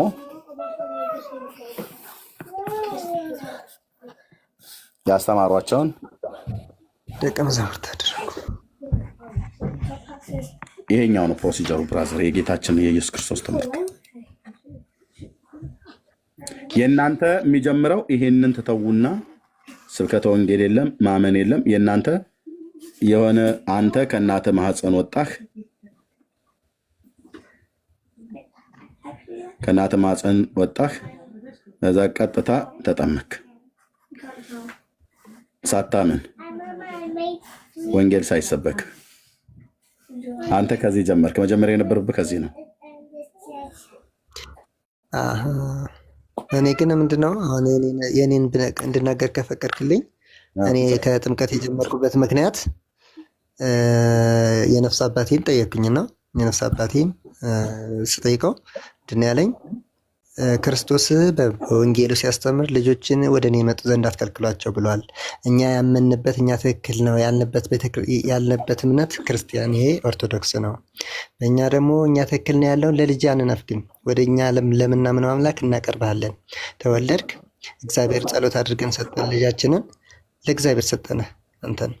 መጀመሪያም እግዚአብሔር አንተን በአንተ ንጹሕ ልቦና ፈጥሮብሃል፣ የክርስቶስ ልጅ እንድትሆን ግን በውሃና በመንፈስ አስጠመቅነ ያሉኝ እንደዚህ ነው። ከዛ በኋላ ግን እየተማርኩ ይሄዳለሁ። ደግሞ መጽሐፍ ደግሞ ይሄ ታዲያ ንስሐ አባት አሁን የነገሩ ብራዘር፣ ንስሐ አባት የነገሩ በጌታችን በኢየሱስ ክርስቶስ ትምህርት ስትመዝነው ትክክል ነው? ቅዱስ ቃሉ አሁን ምንድነው የሚሉኝ? አሁን እዚህ ጋር አሁን ምሳሌ ያሉኝ እሳቸው ልጆችን ወደ እኔ አንከለክልም፣ የወለድነውን ልጅ እኔ ከማምንበት ሃይማኖት ልከለክል አልችልም። ሁለተኛ ደግሞ አንተ አድገህ 18 ዓመት ሞልቶህ አውቀህ ነው የምትጠመቀው ለማለት ከውሃና ከመንፈስ ያልተወለደ የመዘላለም መንግስትን አይወርስም ይላል ክርስቶስ ኢየሱስ። ስለዚህ ደግሞ ከሱ ደግሞ እንዳትወጣብኝ ልጄ፣ ከዛ እንዳትወጣብኝ ከውሃና ከመንፈስ አስጠምቄሃለሁ። ኦኬ። አሁን ይሄ ትምህርት ከመጽሐፍ ቅዱስ አንድም ቦታ ላይ አያመጡ። አንድም ከውሃና ከመንፈስ ካልተወለደ መንግስተ ሰማያት አይገባም የሚለው የዮሐንስ ወንጌል መጽሐፍ ምዕራፍ 3 ላይ ነው ያለው። ከውሃና ከመንፈስ ብሎ የሚለው በጥምቀት መወለድ ነው ብሎ የሚለውን እንኳን ትርጓሜ የሚይዝልን ነው ብለው ካሉ ያ በጥምቀት የሚጠመቀው ሰውዬ በመጀመሪያ ማመን አለበት። አንተ መስማት ያለብህ የነፍስ አባትህን ሳይሆን የእግዚአብሔርን ቃል ነው መስማት ያለብህ። የእግዚአብሔርን ቃል ነው የምሰማው።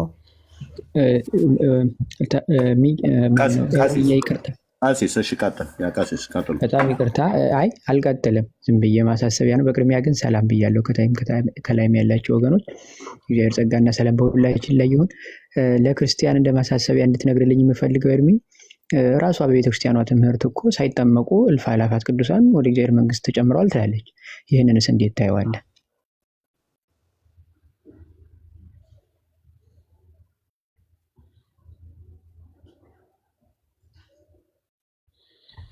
ይቅርታ ቀሲስ አልሰማሁም። አንዴ እሺ ልድገመው፣ ምናልባት ለሱም ግልጽ ካልሆነልህ። የቤተክርስቲያኗ ራሱ መጽሐፍት እኮ ካስፈለገ ልጠቅስልህ እችላለሁ። ብዙ ቅዱሳን ሳይጠመቁ ወደ እግዚአብሔር መንግስት ገብተዋል ወይም ተጨምረዋል ብላ ታስተምራለች። አሁን አንተ ከምትለው በተቃራኒ ማለት ነው። ስለዚህ ሁለት አይነት ትምህርት ነው ያላት ማለት ነው ክርስቲያን። አይደለም ልመልስለት ኤርሚ? ትችላለህ። አይደለም ሁለት አይነት ትምህርት አይደለም። ግን ክርስቶስ አሁን ያልተጠመቀ ደግሞ ግን ሲኦል ይገባል እንዳትል ደግሞ ከክርስቶስ በቀኝ የተሰቀለው ከኔ ጋር በገነት ትኖራለህ ብሎታል፣ ግን አልተጠመቅም። ይሄኛው ኤክሴፕሽናል ኬዝ ሊኖር ይችላል። መጽሐፉም ራሱ የሚያስቀምጠው ስለሆነ ማለት ነው። ኦርቶዶክስ ያስቀምጠች ሳይሆን መጽሐፍ ቅዱስ እዛ ጋ ደማቸው እንደ ጥምቀት እንደሚሆንላቸው የተሰቀለው ጌታን ስላመነ ብቻ ጽድቅ ጥምቀት ሆኖ እንደተቆጠረለት እናያለን። አይልማ የደም ጥምቀት የሚል መጽሐፍ ቅዱስ ውስጥ የለም። የደም ጥምቀት አይልም፣ ግን ያልተጠመቀ እንደዳነ ያልተጠመቀው ድኗል። ግን የዳነው ደሙ እዛ ቀራኒዮ ላይ ደሙ የሽፍታውም እዛ ቀራኒዮ ላይ ስለፈሰሰ በደሙ ተጠመቀ ብሎ የሚለው የመጽሐፍ ቅዱስ የሐዋርያቱ ትምህርት አይደለም። የደም ጥምቀት ላይ የለም። አይ ያልተጠመቀም ይድናል ወይ? ሁለት አይነት ትምህርት አለ ስላለኝ ነው። እና ሁለት አይነት ትምህርት ሳይሆን ያው መጽሐፍ አሁን ቆይ ዮሐንስ ጌታን ያጠመቀው ነብይ ተጠምቋል? እሱን እንግዲህ ታሪኩን እኛ አላየንም። መጽሐፍ ቅዱስ ላይ ዮሐንስ ጌታን እንዳጠመቀው እንጂ እንደተጠመቀም ይናገራል። ይቅር በሉኝ ወንድሞቼ፣ የለም ለክርስቲያን ጥያቄ ያለኝ በጣም ይቅርታ ወንድሞቼ። ወንድሜ ክርስቲያን ፊያታዊ ዜማ ለክርስቶስ ክርስቶስን በመንግስት ስትመጣ አስበኝ ሲለው ምን አለው? ክርስቲያን ወንድማችን ከየት ቤተ እምነት ነው ግን? አማኑኤል ይቅርታ፣ ኦርቶዶክስ ነኝ ወንድማ። እንድትጠይቅ አንተ ለክርስቲያን ነው። አይ ትጠይቅኛለች፣ ችግር የለውም። ወንድም አለም አለ መልስለት አለሁኝ። ግን ይህንን አንተ የምታውቀውን ታሪክ አንተ እንድታስረዳኝ እፈልጋለሁ። እዚህ ጋር እየተረዳው ነው ወንድሜ። ባለመጠመቅ ኤክሰፕሽናል ነው ላልከው አሁን የፊያታዊን ዜማ አይ ለአንተ አልተፈቀደልም። ዛማኑኤል ኖ ታዩ ችግር የለውም። ፈቅደለታል። ታች የሚጽፈው ኮሜንት ላይ ነው። ምን አለ ኮሜንት ላይ በእውቀት አትድኝም እያለ ታች ሲጽፍ ነበር። በእውቀት ምን አትል በእውቀት የምትድኝ መሰለሽ እያለ ታች ሲጽፍ ነበር። የተቃወመ ነበር። አንተ የምታስተምረውን በጣም ይቃወም ነበር ታች። ኦኬ። ስለዚህ እሺ አንተ ኦርቶዶክሳዊ ነህ አይደለ? ዛማኑኤል ክርስቲያን እንደዚያ ካልከኝ እኮ አይ በቃ እምነት ጥምቀት ተጨማሪ ነገር ነው ካልን በቃ ይሄ በቂ ነው፣ እሱን መቀበል አለብህ። አይ የግድ መጠመቅ አለብህ የምትል ከሆነ ደግሞ ከቤተ ክርስቲያኗ ጋር እየተጋጨ ነው የምልህ፣ እየገባህ ነው የምልህ። ግን ገብቶኛል። ምክንያቱም ጥምቀት ግዴታ አይደለም እያለች እኮ ነው ቤተ ክርስቲያኗ። ምክንያቱም ሰዎች ሳይጠመቁ ወደ እግዚአብሔር መንግስት መጨመር ይችላሉ እያለች ነው አይደለም እንዴ? እንደዛ የምትል ከሆነ እኛ የምንልህ መቀበል አለብህ። ምክንያቱም በቃ እኛ የምንለው ነው ትክክል፣ እኛና ቤተ ክርስቲያኗ የምትለው ትምህርት ትክክል ነው ማለት ነው። ምክንያቱም የምንለው ጥምቀት ግዴታ አይደለም፣ ሰዎች ሳይጠመቁ ወደ እግዚአብሔር መንግስት ሊጨመሩ ይችላሉ ካመኑ ብቻ እያልን ነው። እሱም ብቻ ይዘህ መሄድ ነው ከተረዳኸኝ። በግብዝነት አይደለም። ይቅርታ ሊቀ ተዋህዶ የሚላልን ስምና በግብዝነት አይደለም። አጋጣሚውን ስምህ ነው እንግዲህ ስምህ ነው። ስለዚህ ዘለፋ ነው። አይ የተጻፈው ሊቀ ተዋህዶ ይላል። እንግዲህ እሱን ነው የተናገርኩት። ስድብ እንደሆነ ታውቃለህ ወንድሜ፣ እየሰደብክ በግብዝነት አይደለም ያልኩኝ። መጽሐፉ በግብዝነት እዚህ ጋር አልጠመቅም ብሎ አይ ሁለተኛ ነገር ነው ብሎ የሚሄድ ሰው መንግስተ ሰማያት ሊወርስ አይችልም። ነገር ግን አጋጣሚ ሲሆን በፍጹም እኔ እንደዛ አልተናገርኩም። ያውንም እየተናገርኩ አይደለም። ታነበብከው ሉተር የጻፈው መጽሐፍ ላይ ሁሉ አለ። እኔ አንብቤዋለሁ። አይ መሸሽ ሳይሆን ሉተር የጻፈው መጽሐፍ ላይ ሁሉ አለ። እኔ መጽሐፉን አመጣልሃለሁ ከፈለግከው። እና በግብዝነት አልጠመቅም የሚሉት እነዛ መንግስተ ሰማያትን አይወርስም ይላል ራሱ ሉተር። እንግዲህ የፕሮቴስታንት መስራች ነው። ስለዚህ እዚህ ጋር በግዴታ የምናወራው እኮ ክርስቲያን እያወራን ያለ ነው ስለ መጽሐፍ ቅዱስ፣ ስለ እውነት ቃል እያወራን ወደ የት ሄድክ እኮ? መጽሐፉ ላይ መጽሐፍ ቅዱስ ላይ እኮ መጽሐፍ ቅዱስ ላይ እኮ እያልኩ ነው። ስማኛ ክርስቲያን፣ አሁን እኮ ይኸውልህ አንተ የግድ መጠመቅ አለባቸው ህፃናት ወደ እግዚአብሔር መንግስት እንዲገቡ ብለህ አይደለም የምታምነው ክርስቲያን? በትክክል በቃ እንደዛ ብለህ የምታምን ከሆነ ጥምቀት ግዴታ ከሆነ ቤተክርስቲያኗ ሳይጠመቁ መግባት ይችላሉ፣ ሌላ አማራጭ አለ እያለች ነው እኮ ነው። እነዛ ያልተጠመቁት እነዛ በአማራጭ የገቡት እኮ እነዛ መጠመቅን እድሉን አላገኝ ብለው እንጂ እድሉን ቢያገኙት አልጠመቅም እኔ በዚህኛው አማራጭ እሄዳለሁ ብለው ወደው ነፃ ፍቃድ ኖሯቸው አይደለም እያልኩ ነው። እኔ ደግሞ ታዲያ እኛ እንዴት እናደርግ? ቤተክርስቲያኗ በቃ መጠመቅ ግዴታ አይደለም ካለች እኛ ካልነው የተለየ ምን ሆነ ነው? እኔ እኮ ሐሳቤ ነው ያላገኘው ካለች ከራስ ጋር እኮ ነው ያለው። ይቅርታ እየተደራረብን እያወራን እንጂ ግዴታ ነው ያለች ቤተክርስቲያን። ግዴታ ነው መጠመቅ እድሉን ካላገኘህስ ነው። ካላገኘህ ግን እግዚአብሔር ይፈቅድልሃል። ስለዚህ በቃ ሰው የመጠመቅ እድል ካላገኘ ግን ችግር የለውም ካመነ ብቻ በቂ ነው ነው የምትለኝ? አሁን መጽሐፉም ይላል እድሉን ችግር የለውም በቃ እድሉን አላገኘሁትም ብለህ በውስጥ ጊዜ እያለህ አይደለም ጊዜ ያልኖርህ ብሎ በቃ ለመጠመቅ እየወርክ የሆነ ነገር ልትሆን ከቻልክ ወይ ሳትጠመቅ ገና እንትን ሳትል እንደዛ አይነት ነገር ከደረሰብህ ነው እንጂ እድሉ እያለህ ጲስጢስ አላጲስ እና ጋጲስ ለመጠመቅ እድል አልነበራቸውም ክርስቲያን? እንግዲህ እሱን ታሪክ ሌሎችን ጠይቅ ይርታ እና ታዲያ ወይ ሳታቅ ለምን ትከራከረኛለህ? ወይ እኔ የምነግርህን መስማት አለብህ። ካልሆነ ደግሞ አሁን እድል የላቸውም አልከኝ፣ እድል ደግሞ ነበራቸው። እንዴት እያልከኝ ነው? አሁን እነሱ በጣም እድል የነበራቸው ሰዎች ናቸው ለመጠመቅ። እነሱ ብቻም አይደሉም፣ ብዙ ሰማዕታት ቅድም ሜርሚ እንደነገረ ብዙ ሰማዕታት እኮ የመጠመቅ እድል ነበራቸው። ትልልቅ ሰዎችም ነበሩ፣ ህፃናትም እንኳን አልነበሩ። ወይም በህፃንነታቸው አይደለም ወደ ጌታ የተጠሩት፣ እየሰማኝ ከሆነ።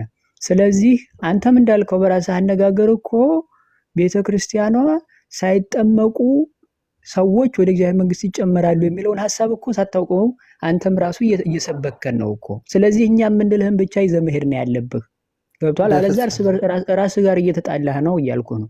ኧረ በፍጹም እኔ ተጣልቼ ማለት ከመጽሐፍ ቅዱስ ጋርም አልተጣላሁኝ፣ ከምን ጋር አልተጣላሁኝ። እንግዲህ አንተ ነህ የምትለው ይሄ ነገር ልክ ነው። ቀሲስ ማርያም እኮ ራሱ የጌታችን እናት አልተጠመቀችም። መጠመቋን የሚያሳይ ምንም የመጽሐፍ ቅዱስ ክፍል የለም። ስለዚህ አልዳነችም ልንል አንችልም። ዮሐንስ ጌታን ያጠመቀው ታላቁ ነቢይ አልተጠመቀም። ሐዋርያቱም የተጠመቁበትን ቦታ የሚያሳይ ነገር የለም።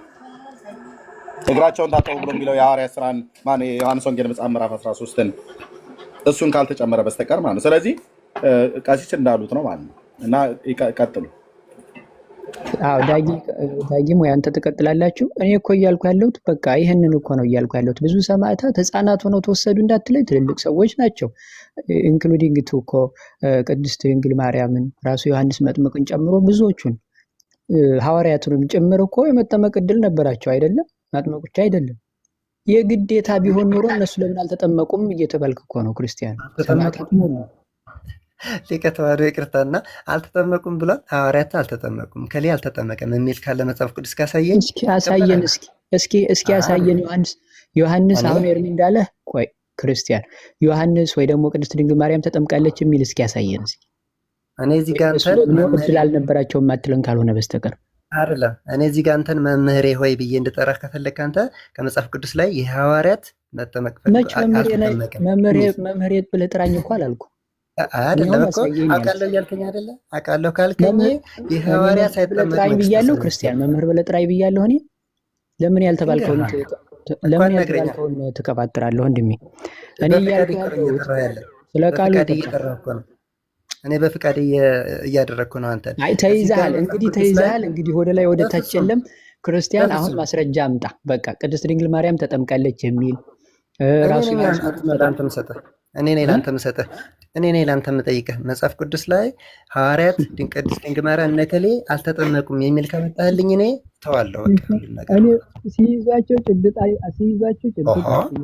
ሲይዛቸው አይደለም ሲይዛቸው ስትጠይ አንተ ለምጠይቀው ጥያቄ መልስ ሊኖር ይገባል። ማለት እኔ ለምጠይቅ ካልመለስክልኝ አንተ ስትጠይቅልኝ አንተ ካላወቅህ አንተ ሳታውቀው እንዴት ነኝ? እኔ እኮ እምነትም ጥምቀትም የግዴታ ያስፈልጋል ብዬ ብል ኖሮ አሁን ማስረጃ አምጣ ልትለኝ ነበር። እኔ እኮ እየጠየቅኩ ያለሁት በምክንያት ሆኜ ነው። አንተ ነህ የግድ ጥምቀት ያስፈልጋል ያልከው። ስለዚህ የግድ ጥምቀት ያስፈልጋል የምትለኝ ከሆነ እስኪ ዮሐንስ መጥምቅ የተጠመቀበትን ቦታ አሳየኝ ልልህ እያልኩ ነው። ምክንያቱም እሱ እድል ነበረው። ቅድም ስትናገር ምናልክ እድል ስላልነበራቸው ነው አልክ። እድል ካልነበራቸው ዮሐንስ መጥምቅ በጣም እድል ነበረው፣ አጥማቂም ነው። ስለዚህ እሱ የተጠመቀበት ቦታ አሳየኝ ብዬ የምጠይቅህ እኔ ነኝ። ምክንያታዊ ለመጠየቅ ምክንያት ያለኝ እኔ ምን ብዬ አሳይሃለሁ? እኔማ ኦልሬዲ እኮ ጥምቀት የግድ አስፈላጊ አይደለም እያልኩ ነው። እሺ ስለዚህ አሳየን። ከጨረስክ እኔ ላውራ። እኔ ደግሞ ጥምቀት ግዴታ ነው፣ ሁሉም ሰው ተጠምቋል፣ እድልን ያገኘ ሰው ተጠምቋል እያልኩ ነው። እድልን ያላገኘ ባይጠመቅም እንደተሰቀለው በቀኝ እንደተሰቀለው ሳይጠመቅም ገነት ሊገባ ይችላል። እድልን ያገኘ ግን ተጠምቋል። እዚህ ጋር አሁን እንዲህ ተጠምቋል እያልኩኝ አንተ አልተጠመቅም እያልክ ነው። እድሉን ስላላገኘ ነው ዮሐንስ መጥምቅ ያልተጠመቀው። ቆይ ክርስቲያን አልተጠመቅም መቻልኩኝ እኔ ተጠምቋል እንጂ ተጠምቆ ሊሆን ይችላል። ዮሐንስ መጥምቅ ተጠምቋል አይደል? አልተጠመቀም የሚል የለማ። ዮሐንስ መጥምቅ ተጠምቋል አይደል? አዎ በቃ አሳየን። አሁን እሱን ምዕራፉን አውጥተህ አሳየን። አይደለም እዚህ ጋር አይደለም ወንድሜ፣ አሁን አሳየን። በቃ ምዕራፍና ቁጥሩ ሌላ አልፈልግም። ማስረጃ አምጣና እኔን አሁን እርታኝ እዚሁ። ቆይ ክርስቲያን እንዳሽ አሁን ወደ ላይ ወደ ታች እንግዲህ እንትን ማለት የለም። ስለዚህ አሁን ተጠምቋል ብለሃል ዮሐንስ መጥምቅ፣ አሳየን ምዕራፍና ቁጥሩን አውጥተህ። አሁን አንተ እኔ ለእንትን ለማስባል ነው እየሞከርክ ያለው፣ ግን አንተ አሳየን። አንተ እኮ ነው ያልከው። ክርስቲያን ወንድሜ ተረጋጋ። አሁን ተይዘሃል፣ ወዴትም አትሄድም። ዮሐንስ መጥምቅ ተጠምቋል ብለሃል፣ ሁላችሁም ሰምታችኋል። ምዕራፍና ቁጥሩን አውጥተህ አሳየን። ተጠምቋል ያላልኩኝ አንተ ነህ እኮ። ተጠምቋል አልተጠመቀም እያልክ ነው አላለም ኤርሚ? እስኪ ቆይ አይ አሁንማ እኮ አልክ እኮ ተጠምቋል ስለ አዎ ተጠምቋል አልከው።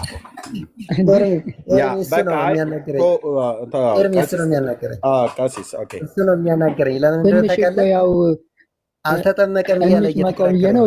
እሺ ኤርሚ አንተ መልሽዋለሁ። መክበዝበዝ ነው። አልተጠመቀም እያለ እየተከራከረኝ ነው። ኖ እኮ መጠመቁን የሚያሳይ የመጽሐፍ ቅዱስ ክፍል ምንም ነገር የለም። ስለዚህ ለምሳሌ ልክ ከሐዋርያቱ ቅዱስ ጳውሎስ በሐናንያ እጅ እንደተጠመቀ ጌታችን በዮሐንስ እጅ እንደተጠመቀ እንደዚህ እንደሚናገረው ሁሉ ሐዋርያቱ በማንም እጅ እንደተጠመቁ አይናገር። መቼም በጌታ እጅ ተጠመቁ ወይ እርስ በርስ አንዱ አንዱን አጠመቀው ብሎ የሚልም የተጻፈም የለም። እንደዚሁም የጌታችን እናትም ራሱ መጠመቋን ምንም የሚያሳይ ነገር የለም። ስለዚህ ምንድን ነው ማለት ነው? ሰዎች ሳይጠመቁም በጌታ ኢየሱስ ክርስቶስ በማመናቸው የኃጢአትን ይቅርታ ያገኛሉ፣ ከዘላለም ጥፋት ይድናሉ ብሎ የሚለው ቃል የመጽሐፍ ቅዱስም ትምህርት ነው፣ ይሰመርበት። መጽሐፍ ላይ ያልተጻፈን አሳዩኝ ብሎ አይልም። አንድ ሰው ግን ክሌም አድርጎ አይ ተጠምቋል ዮሐንስ ብሎ ካለ ያ ተጠምቋል ብሎ ያለው ሰውዬ ማስረጃ ሊያሳይ ይገባል እንጂ ያልተጻፈ ነገር ወይ ደግሞ ሰውየው አልተጠመቀም ብሎ ካለ የታለ መረጃ ብለህ ብትል መጽሐፍ ቅዱስ ላይ ከሌለ የትም ሊያመጣው አይችልም። እና በጣም ብዙ ጊዜ ግን ትልቁ ችግር ክርስቲያንዬ በኦርቶዶክሳውያን ዘንድ ማርያም ታማልዳለች ትላላችሁ እናንተ። እኛ አታማልድም እንላለን። አታማልድም ብሎ ያለው ሰውዬ ነው መረጃ ማቅረብ ያለበት ወይስ አማልዳለች ብሎ የሚለው ሰው ነው መረጃ ማቅረብ ያለበት? መጀመሪያ ብለን ታማልዳለች ብሎ ያለው ሰውዬ ነው መረጃ ማቅረብ ያለበት። ማርያም ከሙታን ተነስታለች ትላላችሁ፣ እኛ አልተነሳችም እንላለን። እና ተነስታለች ብሎ የሚለው ሰውዬ ነው መረጃ ማምጣት ያለበት ወይስ አልተነሳችም ብሎ የሚለው ሰው መጀመሪያ መረጃ ማምጣት ያለበት? ብዙ ጊዜ መጀመሪያ ስትጠየቁ ክሌም ያደረገው ሰው ማርያም ታማልዳለች፣ ማርያም ከሙታን ተነስታለች፣ ማርያም አርጋለች። ያማይ ወይ ታትረብሽ ኦኬ አይ ላቭ ዩ ያ እና ማርያም ታማልዳለች፣ ማርያም ከሙታን ተነስታለች፣ ማርያም አርጋለች፣ ማርያም ሁሉን ታውቃለች፣ ማርያም ጸሎት ትሰማለች፣ ማርያም ቤዛዊተ ኩሉ ዓለም ናት ብሎ የሚል ሰው ነው መረጃ ከመጽሐፍ ቅዱስ ማምጣት ያለበት። እና እኛ ይህን ጥያቄ ስንጠይቅ ዘበና አንዴ ምን አለ? ይሄ እሱ ነው እንደውም ይሄንን እውቀት የሰጣችሁ ከየት እንዳመጣው ባላቅም ማለት ነው። ማርያም ታማልዳለች ብለው መናፍቃኑ ሲጠይቋችሁ አለ። መቼም ፈርዶብን መናፍቅ ምን ይባላል? የመጽሐፍ ቅዱስ እውነት ስላመንን መናፍቅ እንባላለን። ማርያም ታማልዳለች ብላችሁ ስትሏቸው ማርያም ታማልዳለች ብሎ የሚል ጥቅስ ማርያም ታማልዳለች ወይ ብለው ሲጠይቋችሁ አዎ በሏቸው። ጥቅስ አሳየን ብለው ሲሏችሁ እናንተ ራሳችሁ መልሳችሁ ጥቅሱን ከመስጠታችሁ በፊት እናንተው ራሱ መልሳችሁ አታማልድም ብሎ የሚለ ጥቅስ አሳዩኝ በሏቸዋለን። በቃ በዚህ ነው መገላገያው ከጴንጤ ጥያቄ ለማምለጥ ለመሸሽ ዋነኛ ፍቱን የሆነው መፍትሄ ዘበነ የሰጣችሁ። እናንተው ራሱ ትመጡና ማርያም ታማልዳለች ትሉናላችሁ። ኦኬ ታማልዳለች፣ አዎ መጽሐፍ ቅዱስ ላይ አለ፣ አዎ አሳየኝ ብሎ ይላል። የኔ አይነቱ ወገን ይመጣና ማለት ነው አሳየኝ ብሎ በሚል ሰዓት ላይ ልታሳይ ሲገባ እሱ ግን ምን አለ? አታማልድም ብሎ የሚል ጥቅስ አሳዩኝ በሏቸው ይላል። ታማልዳለች ብሎ በየቦታው የሚናገረው ሰውዬ መረጃ ሳያሳይ አታማልድም ብሎ ያለውን ሰው መረጃ እንዲያመጣ አይጠብቅ። ግን ያም ከሆነ እኔ መረጃ አለኝ። ታማልዳለች የሚል ቃል በመጽሐፍ ቅዱስ ውስጥ ተጽፎ አለመገኘቱ አለማማለዷን ያሳያል። እደግመዋለሁ፣ ለዘበነ የሰነፍ ትምህርት መልስ የሰጠሁበት ማለት ነው። ማርያም ታማልዳለች ብለን ስንል አታማልድም ብለው ይላሉ ጴንጤዎቹ። በዛን ሰዓት ላይ እናንተ ማማለዷን የሚያሳይ ጥቅስ ከማውጣትና ከመስጠት ይልቅ አታማልድም ብሎ የሚል ከመጽሐፍ ቅዱስ ላይ አሳዩኝ በሏቸው ብሎ እንትኑ ምንድነው ትኩሱን ድንች ወደኛ ሊያዞር ማለት ነው።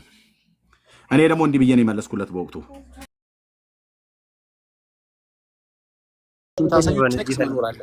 ምን አልከኝ? ልትሸውደኝ አሁን ብር የለኝም ስትለኝ አንተ ልትሸውደኝ ቢሆንስ በምን አውቃለሁ? እኔ ካላሳየህ ኪስህን ወይ አካውንትን ካላሳየኝ በምን አምናለሁ? ምክንያቱም ማስረጃ ካላየው ወይ ቸግረው ካላየኝ ወይ ኪስህን የሌለ ነገር ላሳየህ እኮ የለም ብለኛል አይደል? የለኝም ብለኛል አይደል? እንደሌለ ወይ ቸግረው ካላየው ወይ ኪስህን ካላየው ወይ አካውንትን ካላየው ብር ከትቼ ከዛ በኋላ ብር አውጥቼ ነው የማሳየህ? በፍጹም የለኝም ካልክ ኪስህን ባዶውን ኪስ ማሳየት ነው። ባዶ ኪስ ነው እኮ አልኩህ እኮ አስገብቼ ላስጎብኝ ወይ ኪሴ ውስጥ እኮ አልኩህ እኮ። ለየለም ምን አሳያለሁ? ገብተህን ብታይ የምታገኘው እኮ ነገር የለም። ለየለም ማስረጃ ይጠይቃል። ከገባው ባዶ ኪስህን አሳየኝ ነው የሚለው። አዎ እንግዲህ ወይ ደግሞ ማርያም አለመኖሯን አሳየኝ ነው የምትለኝ። ምን ላድርግ? ልጻፍና ታማልዳለች ምን ጽፌ ከዛ ሰርዤ ነው የማሳየህ? እሱን አይደለም። አሁን መጽሐፍ ቅዱስ ላይ ሐዋርያት 12 ናቸው። 12ቱ ጽፈዋል ወይ? ቀላል ምሳሌ ልስጥ። እዚህ ላይ እንዲሰፋ አልፈልግም። በዚህ ላይ እንቆይ አልፈልግም። ወይ ወዳጅ ክርክር ምናምን ጭቅጭቅ እንዲሆን አልፈልግም። አንድ ጥያቄ ልጠይቅ። ዳጊ ሚል ከመጽሐፍ ቅዱስ አሳየኝ አለ? ዳጊ ሚል የዓለማዊ ስም እኮ ነው። የምን ስም? ይሄ ዓለማዊ ስም ነው። እዚህ ይወጣል ስም ነው አይደል? ኧረ እባክህ ወንድሜ አትቀልድ። ዳጊ የሚል ስም ከመጽሐፍ ቅዱስ አሳየኝ።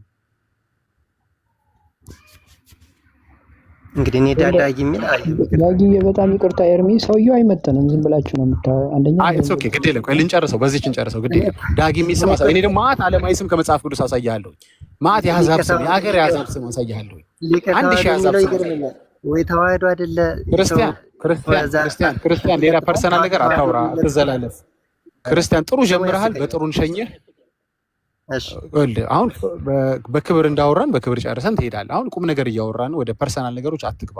አሁን ዳጊ የሚል ስም ከመጽሐፍ ቅዱስ አሳየኝ፣ ወይም ደግሞ ሌላ የአሕዛብ ስም የዓለማዊ ስም አሳያለሁ እኔ ከመጽሐፍ ቅዱስ ከፈለክ። ግን ዳጊ የሚል ስም ከመጽሐፍ ቅዱስ አሳየኝ። አለ የለም? በመጀመሪያ ጥያቄ መልስልኝ። እኔ አላየሁኝም። ሊኖርም ላይኖርም ያደረግኝ እኔ አላየሁም። መረጃ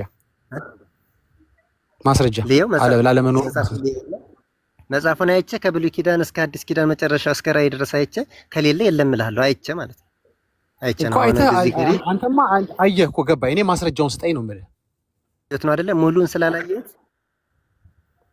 ስለዚህ መጽሐፉን ጊዜ እንድትሰጥ ይፈልጋል። ማስረጃ ስጠኝ ስትለኝ መጽሐፉ ላይ ከብሉይ ኪዳን እስከ ራእይ ድረስ አይቼ ዳጊ የሚል ከሌለ የለም እላለሁ። ማስረጃ ስትለኝ መጀመሪያ የለም ብለህ ነበር። አሁን ሐሳብ ቀየርክ፣ ልፈትሻልክ። መጀመሪያ የለም ብለህ ነበር። አሁን ደግሞ ሐሳብ ቀየርክ። አውቀህ ሙግት ነው የፈለግከው ማለት ነው አንተ። እውነት እንደዛ አይደለም ዳጊ፣ እንደዛ ሳይሆን አሁን እንደገና ዳጊ የሚል ስም መጽሐፍ ቅዱስ ላይ አለ። መጽሐፉን ከብሉይ ኪዳን እስከ ራእይ ድረስ ማየት አለብኝ። ይሄን መልስ ለመስጠት ተጠራጠርክ። ሊኖር ይችላል ብለህ ስላሰብክ ማለት ነው አይደለ? አንተ ቅንነት የለም። አንተ ምን ትባላለህ መሰለህ? ቅን ያልሆንክ ሰው ትባላለህ። አየህ፣ እንደምትሸነፍ እንደማያዋጣ ስላወቅ ነው። ለነገሩ የኛም ታርጌት አንተን ማሸነፍ አይደለም፣ እኛስ ነፍሳትን ማሸነፍ እንጂ ሰው ግለሰብ ፐርሰናል ነገሮች ማሸነፍ አይደለም። ታውቀዋለህ መልሱን። ዳጊ የሚባል ነገር መጽሐፍ ቅዱስ ላይ የለም። እሺ መረጃ ስጠኝ ብለህ ከየት ታመጣዋለህ? ከየትም። እንዲህ አይነት ሙግት ውስጥ ነው የገባችሁት ወዳጄ። አሁንም ለነፍሳት መዳን የማይጠቅም ለምንም ነገር የማይጠቅም። ስለዚህ ለየለም አሁን ስማኝ፣ ዝም ወንድም አንጫጫ። የለም ላልከው ነገር መረጃ አልጠይቅህም። በቃ የለም ካልክ ዳትስ ፋይን። እኔ አለ ያልኩት ሰውዬ ግን መረጃ ማምጣት ይጠበቅብህ። ኦፍኮርስ ትጠይቀኛለህ ዳጊ፣ ኦፍኮርስ ትጠይቀኛለህ። የለም ስለ መጽሐፍ ቅዱስ ላይ መጽሐፉን አይቼ አገላብጬ ነው መጽሐፉን እሰጥሃለሁ። የዳጊ የሚል አምጣልኝ ካለ የለም ብዬ ነው ማስረጃው መጽሐፉ ይሆነኛል። እሺ ሌላ ጊዜ አገላብጠህ ዳጊ መኖር አለመኖር ይዘን። አንተ በጣም ቀልድ ነው የጀመርከው። በጣም ታሳዝን ሰው ነው። ከይቅርታ ጋር በጣም ታሳዝን። ይሄን ያህል በቁም ነገር በክብር ያወራን ሰው እንዲህ አይነት ቀለል ባለው ሁኔታ መጨረስህ ኮንቨርሴሽኑን በጣም ይደብራል። አይሆን ብለህ እንዲህ አይነት ጉንጭ አልፋ ነገር ውስጥ መግባትህ በጣም ይሄ ወረድክብኝ። ጥሩ መተህ አሁን በጣም ዳጊ ይቅርታ ሆነ ማለት ሆነ ምሳሌውን አንተ ስለፈጠህ ቅዱስ ስላላነበብክ እንጂ ዳጊ የሚል ስም ይኖራል አይደለ? ወይም ሊኖር ይችላል አይደል? ይሄን መልስ ለመስጠት ማንበብ አለብኝ መጽሐፉን። እዛ ማስረጃ የሚሆን መጽሐፉ ነው ካለ አለ ብዬ ይሄው መስራጃውን እመጣልሃለሁ። ከልጅ ደግሞ መጽሐፉን ሳታነብ እኮ አላነበብኩትም ያለ እኮ ነው ዳጊ። አላውቀውም ጭራሽ ማለት ነው። ስለዚህ ማስረጃም የለውም። እንዲህ አይነት ሰው በቀንነት ለመዋየት ለመማር አይደለም የመጣውና ምን አጨቃጨቅ። ዳጊ የሚል ስም ፈትሼ ስላላየው ነው እንጂ ሊኖር ይችላል ብሎ የሚያስብ ሰው ካለ ማጋ ነው ድምጽ ያለ። ይቅርታ እኮ የኔ ጋር ነው። ሰላም ይቅርታ። በጣም እኔ ስራ ላይ ስላልኩ ቶሎ ልጨርስና ሐሳቤን እንትን ልበል። በቃ እያያችሁ ነው፣ ኦርቶዶክሳውያኖችም ወንጌል አማኞችም እያያችሁ ነው። በጣም ሲምፕል ኤግዛምፕል ነው የሰጠሁት። ይሄ ኤግዛምፕል ደግሞ ነገ ኦርቶዶክሶች ሊጠቀሙበት ይችላሉ ከፈለጉ። እናንተ ማርያም አታማልድም ስንጠይቃችሁ ለየለም መረጃ አናሳይም ብላችሁ የለ ወይ? እኛም ለየለም መረጃ አናሳይም ብላችሁ ነገ የምትጠቀሙበትን ቆንጆ ምሳሌ ነው የሰጠኋችሁ። በራሳችን ላይ ልትጠቀሙበት የምትችሉትን እንግዲህ እንደ መሳሪያ አይታችሁት ከሆነ እኛም ላይ ተጠቀሙት። በቃ ይሄ ነው ፌር የሚያደርገው ነገር ምንድነው? አንድ ነገር ያልሆነ ነገር የሌለ ነገርን አምጣ በማስረጃ ሳይ። ከየት ላምጣ? ለምሳሌ እኔ ምንድን ነኝ? እሺ ሌላ ኤግዛምፕል ስጥ። ምን አይነት ኤግዛምፕል ስጣችሁ መሰለህ? ኦኬ ብዙ ልሰጣቸው ያሉት ኤግዛምፕሎች ትንሽ ኮንፊውዝ ያደርጓቸዋል ብዬ ነው። ኤኒዌይስ ለየለም መረጃ አይጠይቅም። ይህንን ራሱ ስቴትመንቴን የሚቃወም ካለ ይግባና ተጨማሪ ምሳሌዎች ይሰጠዋለሁ። ብዙም የማያስፈልግ ያሁን ለነፍሳት መዳን አይሆን ለምን አይሆን፣ ግን እንዲህ አይነት አርጊመንቶችን ለማሳጠር ይሆናል ብዬ ነው ምሳሌ ሰጠኋችሁ። ስለዚህ ብራዘር ሄደ አንበበ ዳጊ የሚል ስታገኝ ሌላ ጊዜ ተመለስ። የነፍስ አባቱን ጠይቋቸው ያለውን ነገር ላይ ቶሎ ላውራ። የነፍስ አባቱ ሲጠይቃቸው አይ ምንም አይሆኑም ልጆች ራሱ በሱ ቃል እንዲባል ስለፈለግኩ ነበረ። ራሱ የተናገረው ሀሳብ ምንድን ነው ግን አይ ልጆች በዛ እድሜ ውስጥ ያሉ ልጆች ምን ይሆናሉ አይነት ሲጠይቃቸው ያው እግዚአብሔር ልጆች አይደሉ ምናምን አሉ። ተመልከቱ እንግዲህ ኦርቶዶክሳውያኖች በ40 ቀናቸው የሚያጠምቋቸው እንግዲህ ስለ 40 ቀንም ብዙ ሰሞኑን ተባብለናል። በ40 ቀናቸው ልጆችን የሚያጠምቋቸው ወንዶችን ማለት ነው አንድ ምክንያት አላቸው፣ የእግዚአብሔር ልጆች የሆኑ ዘንድ። አሁን ኦርቶዶክሳውያኖች መመለስ ያለባቸው ከባድ ጥያቄ መጣ። እስከ 40 ቀን የማን ልጆች ናቸው ልጆቹ? እሺ 40 ቀን ላይ የእግዚአብሔር ልጆች ይሆናሉ አላችሁን። እስከ 40 ቀን የማን ልጆች ነበሩ? በስጋ የእናትና አባታቸው ነበሩ። ግን በመንፈስ የማን ልጆች ነው የሚባሉት? የእግዚአብሔር ነው የሰይጣን ልጆች ነው የሚባሉት? ይሄን ነው መመለስ ያለባችሁ። የሚገርመው እስከ 40 ቀንም የእግዚአብሔር ልጆች ናቸው ልጆቹ። 40 ቀን ላይ ስላጠመካቸው የምንም ልጅ የሚሆኑት ነገር የለም። ያውን የእግዚአብሔር ልጅ እንዲሆን ያጠመቀው በምን አወክ 40 እስከ 40 ቀን ያለ ልጅ ዳጊ እስከ 39 ቀን ያለ ልጅ የእግዚአብሔር ልጅ መሆኑን መጽሐፍ ቅዱሳዊ አድርገው አንተ ስላልክ ነው እንዴ ካልከኝ፣ አዎ ሕፃንነት ከምን ይጀምራል? እንዲያውም አንዳንዶች ከጽንስ ጀምሮ ፐርሰን የሚሉት ወይም ሕፃን ሰው የሚባለው ከጽንስ ጀምሮ ነው የሚሉም አሉ። ስለዚህ ጨቅላ ወይም ሕፃን የሚለው ቃል ከስንት ሰዓትና ወይም እድሜ ይጀምራል? ቀን ይጀምራል። እስቲ በቀን እናርገው። ከአንደኛው ቀን ጀምሮ ልጁ ሕፃን አይባልም ነው? ልጁ ሕፃን መሆኑ የሚጀምረው ከ40 ቀን በኋላ ነው። ልክ 40 ቀን ሲሞላ ኦኬ አሁን ሕፃን ሆኗል አጥምቁት ይባላል? ኖ። ሕፃናት ወደ እኔ ይመጡ ዘንድ አትከልክሏቸው። ይሄ ነው መረጃ ልሰጥህ የምችለው፣ ራሱ ኢየሱስ የተናገረው። ሕፃናት ወደ እኔ ይመጡ ዘንድ አትከልክሏቸው። ለምን? የእግዚአብሔር መንግሥት እንደነዚህ ላሉት ናትና። ሕፃናት የሚለው ቃል የሚጀምረው አፕላይ የሚደረገው ከስንት ቀን፣ ሰዓት፣ ደቂቃ፣ ሰከንድ ጀምሮ ነው? ከ40 ቀን ጀምሮ ነው አይደለም። ከእናቱ ማህፀንም ከወጣ ከመውጣቱ በፊት ቅድም እንዳልኳችሁ ፐርሰን ብለው ስለሚጠሩት ሰው ብለው ስለሚጠሩት ከዛች ሰከንድ ጀምሮ ልጁ ሕፃን ነው። ሕፃናትን ወደ እኔ ይመጡ ዘንድ አትከልክሉ ካለ የአንድ ቀን ልጅ መከልከልም አትችልም። የ40 ቀን ልጅ ስለሆነ መፍቀድ አትችልም። ምንም ልዩነት የለውም። የ40 ቀንም የአንድ ቀንም ልጅ ሕፃን ነው። ማጋ ነው ድምፅ በጣም አለ። እንግዳ ገብቶ እባካችሁ ስትገቡ ሚዩት አድርጉ። እሺ ኦኬ አንዴ በዚህ ሰመራይዝ ላድርገው። የራሴ ድምፅ መልሶ ይሰማኛል፣ ለምን እንደሆነ አላውቅም። ወንድማችን ለምንድን ነው እንኳን አስወጣችሁት? እሺ ኦኬ። ስለዚህ ባጭሩ ሕፃንነት ከስንት ነው? ኦርቶዶክስ ቤት ከ40 ቀን እንደሚጀምር አድርገው ነው የሚነግሯቸው፣ ግን አይደለም። እነዛ አይከልከሉ የተባሉት ሕፃናቶች ከአንድ ቀንም ጀምሮ ያሉት ሕፃናቶች ናቸው ነው የምንለው እኛ ወንጌል አማኞች። አይከልከል መባል የጀመሩት ከ40 ቀን ጀምሮ አይደለም። ልክ የነፍስ አባቱ እንደነገሩት ሕፃናት ሕፃን የሚሆኑት ከተወለዱበት ሰከንድ ጀምሮ ነው። ከፈለክም ከማህፀን ጀምሮም ልትለኝ ትችላለህ፣ ባዮሎጂካሊ ከሄድን። ሶ ለሕፃናት የተሰጠው ያ ኤክስክሉሲቭ የሆነ ትእዛዝ ወይም ደግሞ እነሱን ኤክስክሉድ ያደረገው የጥምቀት የእምነት ጉዳይ አፕላይ የሚደረገው ሕፃን በሆኑበት ዘመን ሁሉ ነው። ሕፃንነታቸው 40 ቀን ላይ አያቆምምም አይጀምርምም። ስለዚህ ማጥመቅ አይጠበቅብም። 5 ዓመትም ላይ ሕፃን ነው። ሕፃንነትን አንድ ሰው ሕፃንነቱ የሚያበቃና ማመን የሚጠበቅበት መቼ ነው ሲባል ልክ ዲሲዥን ሜከር መሆን ሲጀምር፣ ማለት ዲሲዥን ሜክ ማድረግ ሲጀምር በራሱ ላይ አልፈልግም እፈልጋለሁ አመዛዝኖ ሰምቶ የእግዚአብሔርን ቃል እምነት ከመስማት ተፈጥሮበት ማለት ነው። ያ ነው። ስለዚህ ሐዋርያት ላይ ስትመለከቱ ምዕራፍ 2 ላይ ያለው ቁጥር 37 ላይ ያለው አፕላይ ሕፃን ልጅ ላይ መሆን አይችልም። ይህንን በሰሙ ጊዜ ልባቸው ተነካ። ልቡ ሊነካ የሚችል 40 ቀን ልጅ አለ ወይ? የለም። አንደኛ ቁጥር 41 ቃሉንም የተቀበሉ ተጠመቁ። ቃል ሊቀበል የሚችል ልጅ አለ ወይ? ከማጥመቅ በፊት ልጁን አጠመቅከው በ40 ቀን። ቃል መቀበል የሚችል የ40 ቀን ልጅ አለ እንዴ? የለም። እኮ በብዙ ፎርሙ በብዙ ምሳሌ እኮ አስረድተናቸዋል። እንደ እግዚአብሔር ቃል ዝም ብለን የራሳችንን ሐሳብ አይደለም የሚከተትንባችሁ። ስለዚህ እንደ እግዚአብሔር ቃል ልጆች እምነት ከመስማት ነው ይላል። መስማትም ከእግዚአብሔር ቃል ነው። እምነታችሁ ከየት መጣ ስንላችሁ ከወላጆች ትሉናላችሁ። እናንተን እንስማ ወይስ ሮሜን እንስማ? ሮሜ እምነት ከመስማት ነው እያለ ነው። እናንተ ከቤተሰብ ነው እያላችሁ ነው። በ40 ቀን ምን አመንክ ስትለው አይ ቤተሰብ ያመኑልኝ። ያመኑለት የተጠመቀ አይደለም እኮ ቃሉ የሚለው ያመነ የተጠመቀ ነው የሚለው። ሃው ሃርድ ኢዝ ዳት? ይሄን ለመረዳት ምን ያህል ከባድ ነው። ስለዚህ ለማመን ደግሞ መስማት አለበት አንድ ሰው እግዚአብሔርን ቃል፣ ምክንያቱም እምነት ከመስማት ስለሆነ። ስለዚህ በፈለከው መንገድ ብትመጣ እየቀያየራችሁ መልኩን አውቃለሁ። የተለያየ ሰው በገባ ቁጥር መልኩን ይቀያይረዋል። ብትቀያይሩትም ግን ሊሻር የማይችል የጌታ ትእዛዝ ማርቆስ 16 ላይ ተጽፏል። እሱም ያመነ ብሎ ነው የሚጀምረው። ሁሉ ጊዜ የተጠመቀ ከሚል አርጊውመንት አትጀምሩ። በጣም እምነትን እንደምትፈሩት እኔ ምንም የምትፈሩ ነገር ያለ አይመስለኝም። ስለ እምነት ማውራት አትፈልጉም። እምነትን ማሰብ አማኝ መሆን አትፈልጉም። ወንጌል አማኝ ናችሁ ስትባሉ ራሱ ይዘገንናችኋል። ወንጌል ስለማታምኑ ለነገሩ ገብቶናል። አት ዘ ኤንድ ኦፍ ዘ ዴይ ግን ምንድነው በዚህም ብትመጡ በዛም ብትመጡ ለሕፃናት የተሰጠውን ኤክስክሉሲቭ እንትን በ40 ቀን በ80 ቀን ልትሽሩትም ልታስቀጥሉትም አትችሉም። እናንተ አጠመቀን ብላችሁ ያሰባችሁት ልጅ የእግዚአብሔር ልጅ ነው። የእግዚአብሔር ልጅ አድርጋችሁ ያጠመቃችሁት ወይም የእግዚአብሔር ልጅ እንዲሆን አስባችሁ ያጠመቃችሁት። የሚያስቀው ደግሞ እሱ አይደለም። ሜሮን ቀብታችሁት፣ ቀባም በሚል ምንም ትእዛዝ የለም። ሜሮን የሚል ቃልም የለም። አቤት በጣም ያስቀኛል። ይቀጥልና ቁርባን ትሰጡታላችሁ ለሕፃኑ። የምትሰጡት ቁርባን ለመጀመሪያ ጊዜ በዓለም ላይ ግማሽ ቁርባን የምትሰጥ ኦርቶዶክስ ብቻ ነች። ግማሽ ቁርባን ተሰምቶ የማይታወቅ እንዲያውም ግማሽ ለማለትም አያስደፍርም። ምክንያቱም ልጁ ደሙን ራሱ በጣት ተነክሮ ነው ከንፈሩ የሚነካው መጠጣትም ስለማይችል። ስለዚህ እንደው 3/4 ልበለው በጣም የሚያስብ ቁርባን እኮ አዲስ አይነት ቁርባን ነው የምትሰጡት ራሱ ተሰምቶ የማይታወቅ። ለምን ልጁ ህብስቱን መውሰድ አይችልም ወይም ስጋውን መውሰድ አይችልም፣ መብላት አይችልም፣ ልጁ ማዋጥ አይችልም። ደሙንም እንደነገርኳችሁ በጣት ተነክሮ እንደው ከንፈሩ ላይ አስነክተውለት ነው ጠጣ የሚባለው። ስለዚህ ግማሽ ቁርባን የምትሰጥ ታሪከኛ ተሰምታ የማትታወቅ ቤተክርስቲያን ማለት ኦርቶዶክስ ቤተክርስቲያን ነች።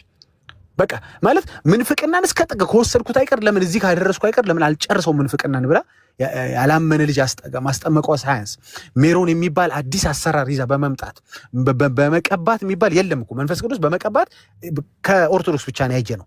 ፕላስ ስም ራሷ ሰጥታ ሜሮን፣ ሄለን፣ ማርታ፣ ሳራ እያለች ማለት ነው የሌለ ነገር ማለት ነው ስም ሰጥታ ጭራሽ ደግሞ ግማሽ ቁርባን ተሰምቶ እኮ የማይታወቅ ነው ግማሽ ቁርባን። አሁን ደግሞ ካደጋችሁ በኋላ ደግሞ ያው ሰምታችኋል ፓትርያርኩ የማርያም ነው አሉ። ጭራሽ ደሙ ምን የምንጠጣውና የምንበላው የማርያም ደምና ስጋ ነው ብለው ገላገሉ። ኤኒዌይስ በጣም እንዳይሰፋ እዚህ ላይ ላቁም። አመሰግናለሁ። ዳግዬ አሁን ብዙ ጊዜ አንተ ስትናገር በጣም ወሳኝ የሆነ ሀሳብ ስለምታነሳ እንግዲህ የሚያንስ ምሳሌ ይሆን አላውቅም፣ ለአንተ ነው የምናገር። በዚህ አሁን ዘበነ በሚያነሳው ትልቅ ጽንሰ ሀሳብ ስለሆነ ብዬ ነው እና ብዙንም የሚያወናብደው ኦርቶዶክሳውያንን ለዛ ነው እና ለሌለ ነገር ማስረጃ አምጣ የሚለው የሚያንስ ምሳሌ ይመስለኛል። ግን ልሞክር። ለምሳሌ አንተ ለሌለ ነገር ማስረጃ አምጣ ማለት ለኔ የሚመስለኝ አሁን ለምሳሌ እናቴ እንጀራ ይኖራል ወይ ብለህ ትላለህ። አይ የለም ልጄ ብላ ትላለች። አይ አላምንሽም፣ መኖሩን አለመኖሩን ማረጋገጥ አለብኝ ብለህ እሺ ና ካላመንክ ይኸው መሶቡ እንጀራ የለም ብላ ታሳያለች አይደለ? እያሳየች ነው። ባዶ ነው መሶቡ የለም አለች። አይ አላምንሽም፣ ላለመኖሩ ማስረጃ አምጪ እንደማለት ነው። እኔ ይሄንን ማየው ለምሳሌ ወንጌሉን አሁን ይሄው መጽሐፍ ቅዱስን እንደናት ቆጠረውና የለም አለ መጽሐፍ ቅዱስ ታማልዳለች የሚል ቃል የለም ካለ ወይም ደግሞ ይሄ በቂ ካልሆነና ይሄው ገልጠ ተመልከተኝ የለም ባዶ ነው ብሎ አሳየ። ብሉይ ኪዳንን እንደናት አዲስ ኪዳን እንደመሶብ እንቁጠረውና ማለት ነው። እና ወንጌሉ ላይ ከሌለ ለሌለ ነገር ልክ እንደዛች እንደናት አይ ባየውም ባዶ መሶቡ ባዶ መሆኑን ባይም ላለመኖሩ ማስረጃ ምንጭ እንደማለት መስሎ ይታየኛል ለኔ። እና በጣም ይሄ የሚያነሱት ሀሳብ በተለይ ዘበነ እኔ ዘበተ ነው የምለው እኔ ዘበተ የሚያመጣው ሀሳብ ይሄ ከዚህ የተለየ አይደለም ለኔ ማለት ነውና አው ስለፈለገው ነገር ይኸውልህ እንደዛ ከሆነማ ሰው የፈለገው ነገር ያረግና አምጣ ስትለው አሃ በቃ ምንም ላሳይህ አልችልም ግን ነው ብያለሁ ነው ይላል። ቀደም ያው እኛ ሰውጂ እንደተናገሩት ማለት ነው ብያለሁ እንዳሉት ገባ። ስለዚህ የፈለግከውን ምንፍቅና መመንፈቅ ትችላለህ ማለት እኔ ሀሳብ አምጥተህ ትናገራለህ። ከዛ በኋላ በቃ አላሳይም ግን በቃ ስላላሳየው ትክክል አይደለም ማለት አይደለም ልትል ነው ገባ። ለምሳሌ እውነት ህይወት መንገድ ፓስተር ነው ትላለህ። ኧረ እውነት ህይወት መንገድ ኢየሱስ ነው አንተ ታሳያለህ ኢየሱስ መሆኑን። እሱ ደግሞ እስኪ አይደለም የሚል አሳየኝ። እውነት ህይወት መንገድ ፓስተር አይደለም የሚል አሳየኝ። ከምን ላሳይ? ምን ብዬ ላሳይ? ጽፌ ከዛ በኋላ ሰርዤ አሁን አየህ አይደለ ቅድም ነበር አሁን የለም አየኸው ብዬ ነው ማሳየህ። ምን አይነት ጥያቄ እንደሆነ ማለት አይ ነው ሲጨንቅ የማያመጡት ኤክስኪውዝ የለም። ግን at the end of the day ለየለም መረጃ አትጠይቁን። this same thing applies እኛ ላይም ከፈለጋችሁ ነገ ደግሞ ለሌለ ነገር ከጠየቃችሁ ለሌለ ነገር አትጠይቁን በሉን ችግር የለም። ገና ይቀጥላል ብዙ ዘመን እንገናኛለን እዚህ ሜዳ ላይ እና ጠይቁን። እኛ ያለ በማውራት ነው የምንታወቀው ወንጌል አማኞች። ለዚህ ነው ከተጻፈው ስለማናልፍ ሁሉ ጊዜ ሴፍ ነን፣ ምንም ችግር የለም። የሌለ ነገር ስለማናወራ አምጡ ስንባል አምጥተን መዥረጥ አድርጎ ማውጣት ይቻላል። ሁሌ ሜርሲየም ትላለች አያለው ማማሩ ትላለች። ስለሌለህ ነው አንተ መከራ ውስጥ የምትገባው። አይ ከቃሉ አለማለፍ የሚጠቅመው ይሄ ነው። ከቃሉ ካለፍ ውለድ የሚባል ነገር ይመጣል። እኛ ማሳየት በምንችልበት ረገድ ወንጌልን የሰበክን ነው። ጠይቀኝ ህፃናት እንዴት አድርገ ነው ይጸድቃሉ የምትለው 40 ቀን ያልሞላቸው ካልክ ከአንተ መጽሐፍ አሳያለሁ። ኢንፋክት ከመጽሐፍ ቅዱስ አይደለም ያልተጠመቁ የአማኝ ልጆች መንግስተ ሰማያት እባካችሁ ስትገቡ ሚውት አድርጉ። ከራሳችሁ መጽሐፍ ላይ ማሳየት ይቻላል ከተፈለገ እንደው ነገሩ እንዳይሰፋ ብለን ነው። ኤኒዌይስ እኛ ግን በተጻፈው ስለምንኖር ከተጻፈውም ስለማናልፍ ቀሎናል። ብዙ የቤት ስራ የለብንም። ቤት አይከፈትብንም። ሐሰት ትምህርታቸውን ተመልከቱ አንባልም። እዛው ከተጻፈችው አንወጣም። በቃ እኛ የጥምቀት አያድንም እንላለን እንጂ አንጠመቅም አንልም። ተጽፏል። አየህ፣ ከተጻፈው አናልፍም፣ እንጠመቃለን ማለት ነው። ቁርባን የዘላለም ሕይወት አይሰጥም እንላለን እንጂ ቁርባን አንወስድም አንልም። ምክንያቱም መታሰቢያን እንድናደርግ መጽሐፉ ያዘናልና። ከተጻፈው አናልፍም። ያልተጻፈ ነገር ግን ከተናገርን አት ኤንድ ኦፍ ዘ ዴይ ሀንት ያደርገናል የራሳችን ቃል ማለት ነው። እና ሊቀ ተዋሕዶ ትክክል ነህ። የሌለ ነገር ምን ብለህ እንደምታሳዩ አላውቅም። ይኸው እጃችሁን እንማል በየቤታችሁ እየመጣን ኖ ፕሩፍ ፎር ሳምቲንግ that doesn't exist። እሺ ቀጥሉ። እና ዞሮ እዚህ ላይ አንድ ጥያቄ ልጠይቅህ እስኪ ያልገባኝ አሁን ያልከው ላይ ለሌለው ነገር ማስረጃ እንዴት ይቀርባል ባልከው ላይ ማለት ነው። ጠይቅ። እሺ ሊቀ ተዋሕዶ ግን አንድ እያወሩ ነበረ፣ እሳቸው ጨርሱና ትቀጥላለህ። ያ ዞሮ እኛ ማለት የምንፈልገው መጽሐፍ ቅዱስ ላይ ለሌለ ማስረጃ ለሌለ ነገር ማስረጃ አይቀርብም ነው እያለ ያለው ዳጊ። በቃ ይሄ ነው አለቀ እኮ። ፍርድ ቤትም ቀርበህ እኮ ማስረጃ በቃ የእምነት ክህደትን ቃል እንኳን ውሸተኛ ወንጀለኛ ሆነ እንኳን የእምነት ክህደት ቃል ከሰጠ በቃ የግድ እመን አትባልም። ገብቶሃል? ዳኛ የራሱን ውሳኔ ይወስናል እንጂ። ስለዚህ መጽሐፍ ቅዱስ እንደ እንጀራ መሶብ ነው። እንደ እናት እንጀራ መሶብ የለም እዛ ውስጥ እንጀራ የለም ካለችህ እናትህ ማመን ያለብህ። አይ የግድ ማየት አለብኝ ካልክ ደግሞ መጽሐፍ ቅዱስን ገልጠህ ልክ እንደ መሶቡ አለመኖሩን ታረጋግጣለህ ነው እኛ የምንለው። ከዛ በኋላ ግን ካየህ በኋላ ያያመነ ነው አይደል? መጽሐፍ ቅዱስ ላይ አለመኖሩን ካረጋገጥክ በኋላ ላለመኖሩ ማስረጃ አምጡልኝ ማለት ለኔ እብደት እንጂ ጤንነት አይመስልም። እና ይህንን ነው እያልን ያለነው። ቀጥል ይበልጣል።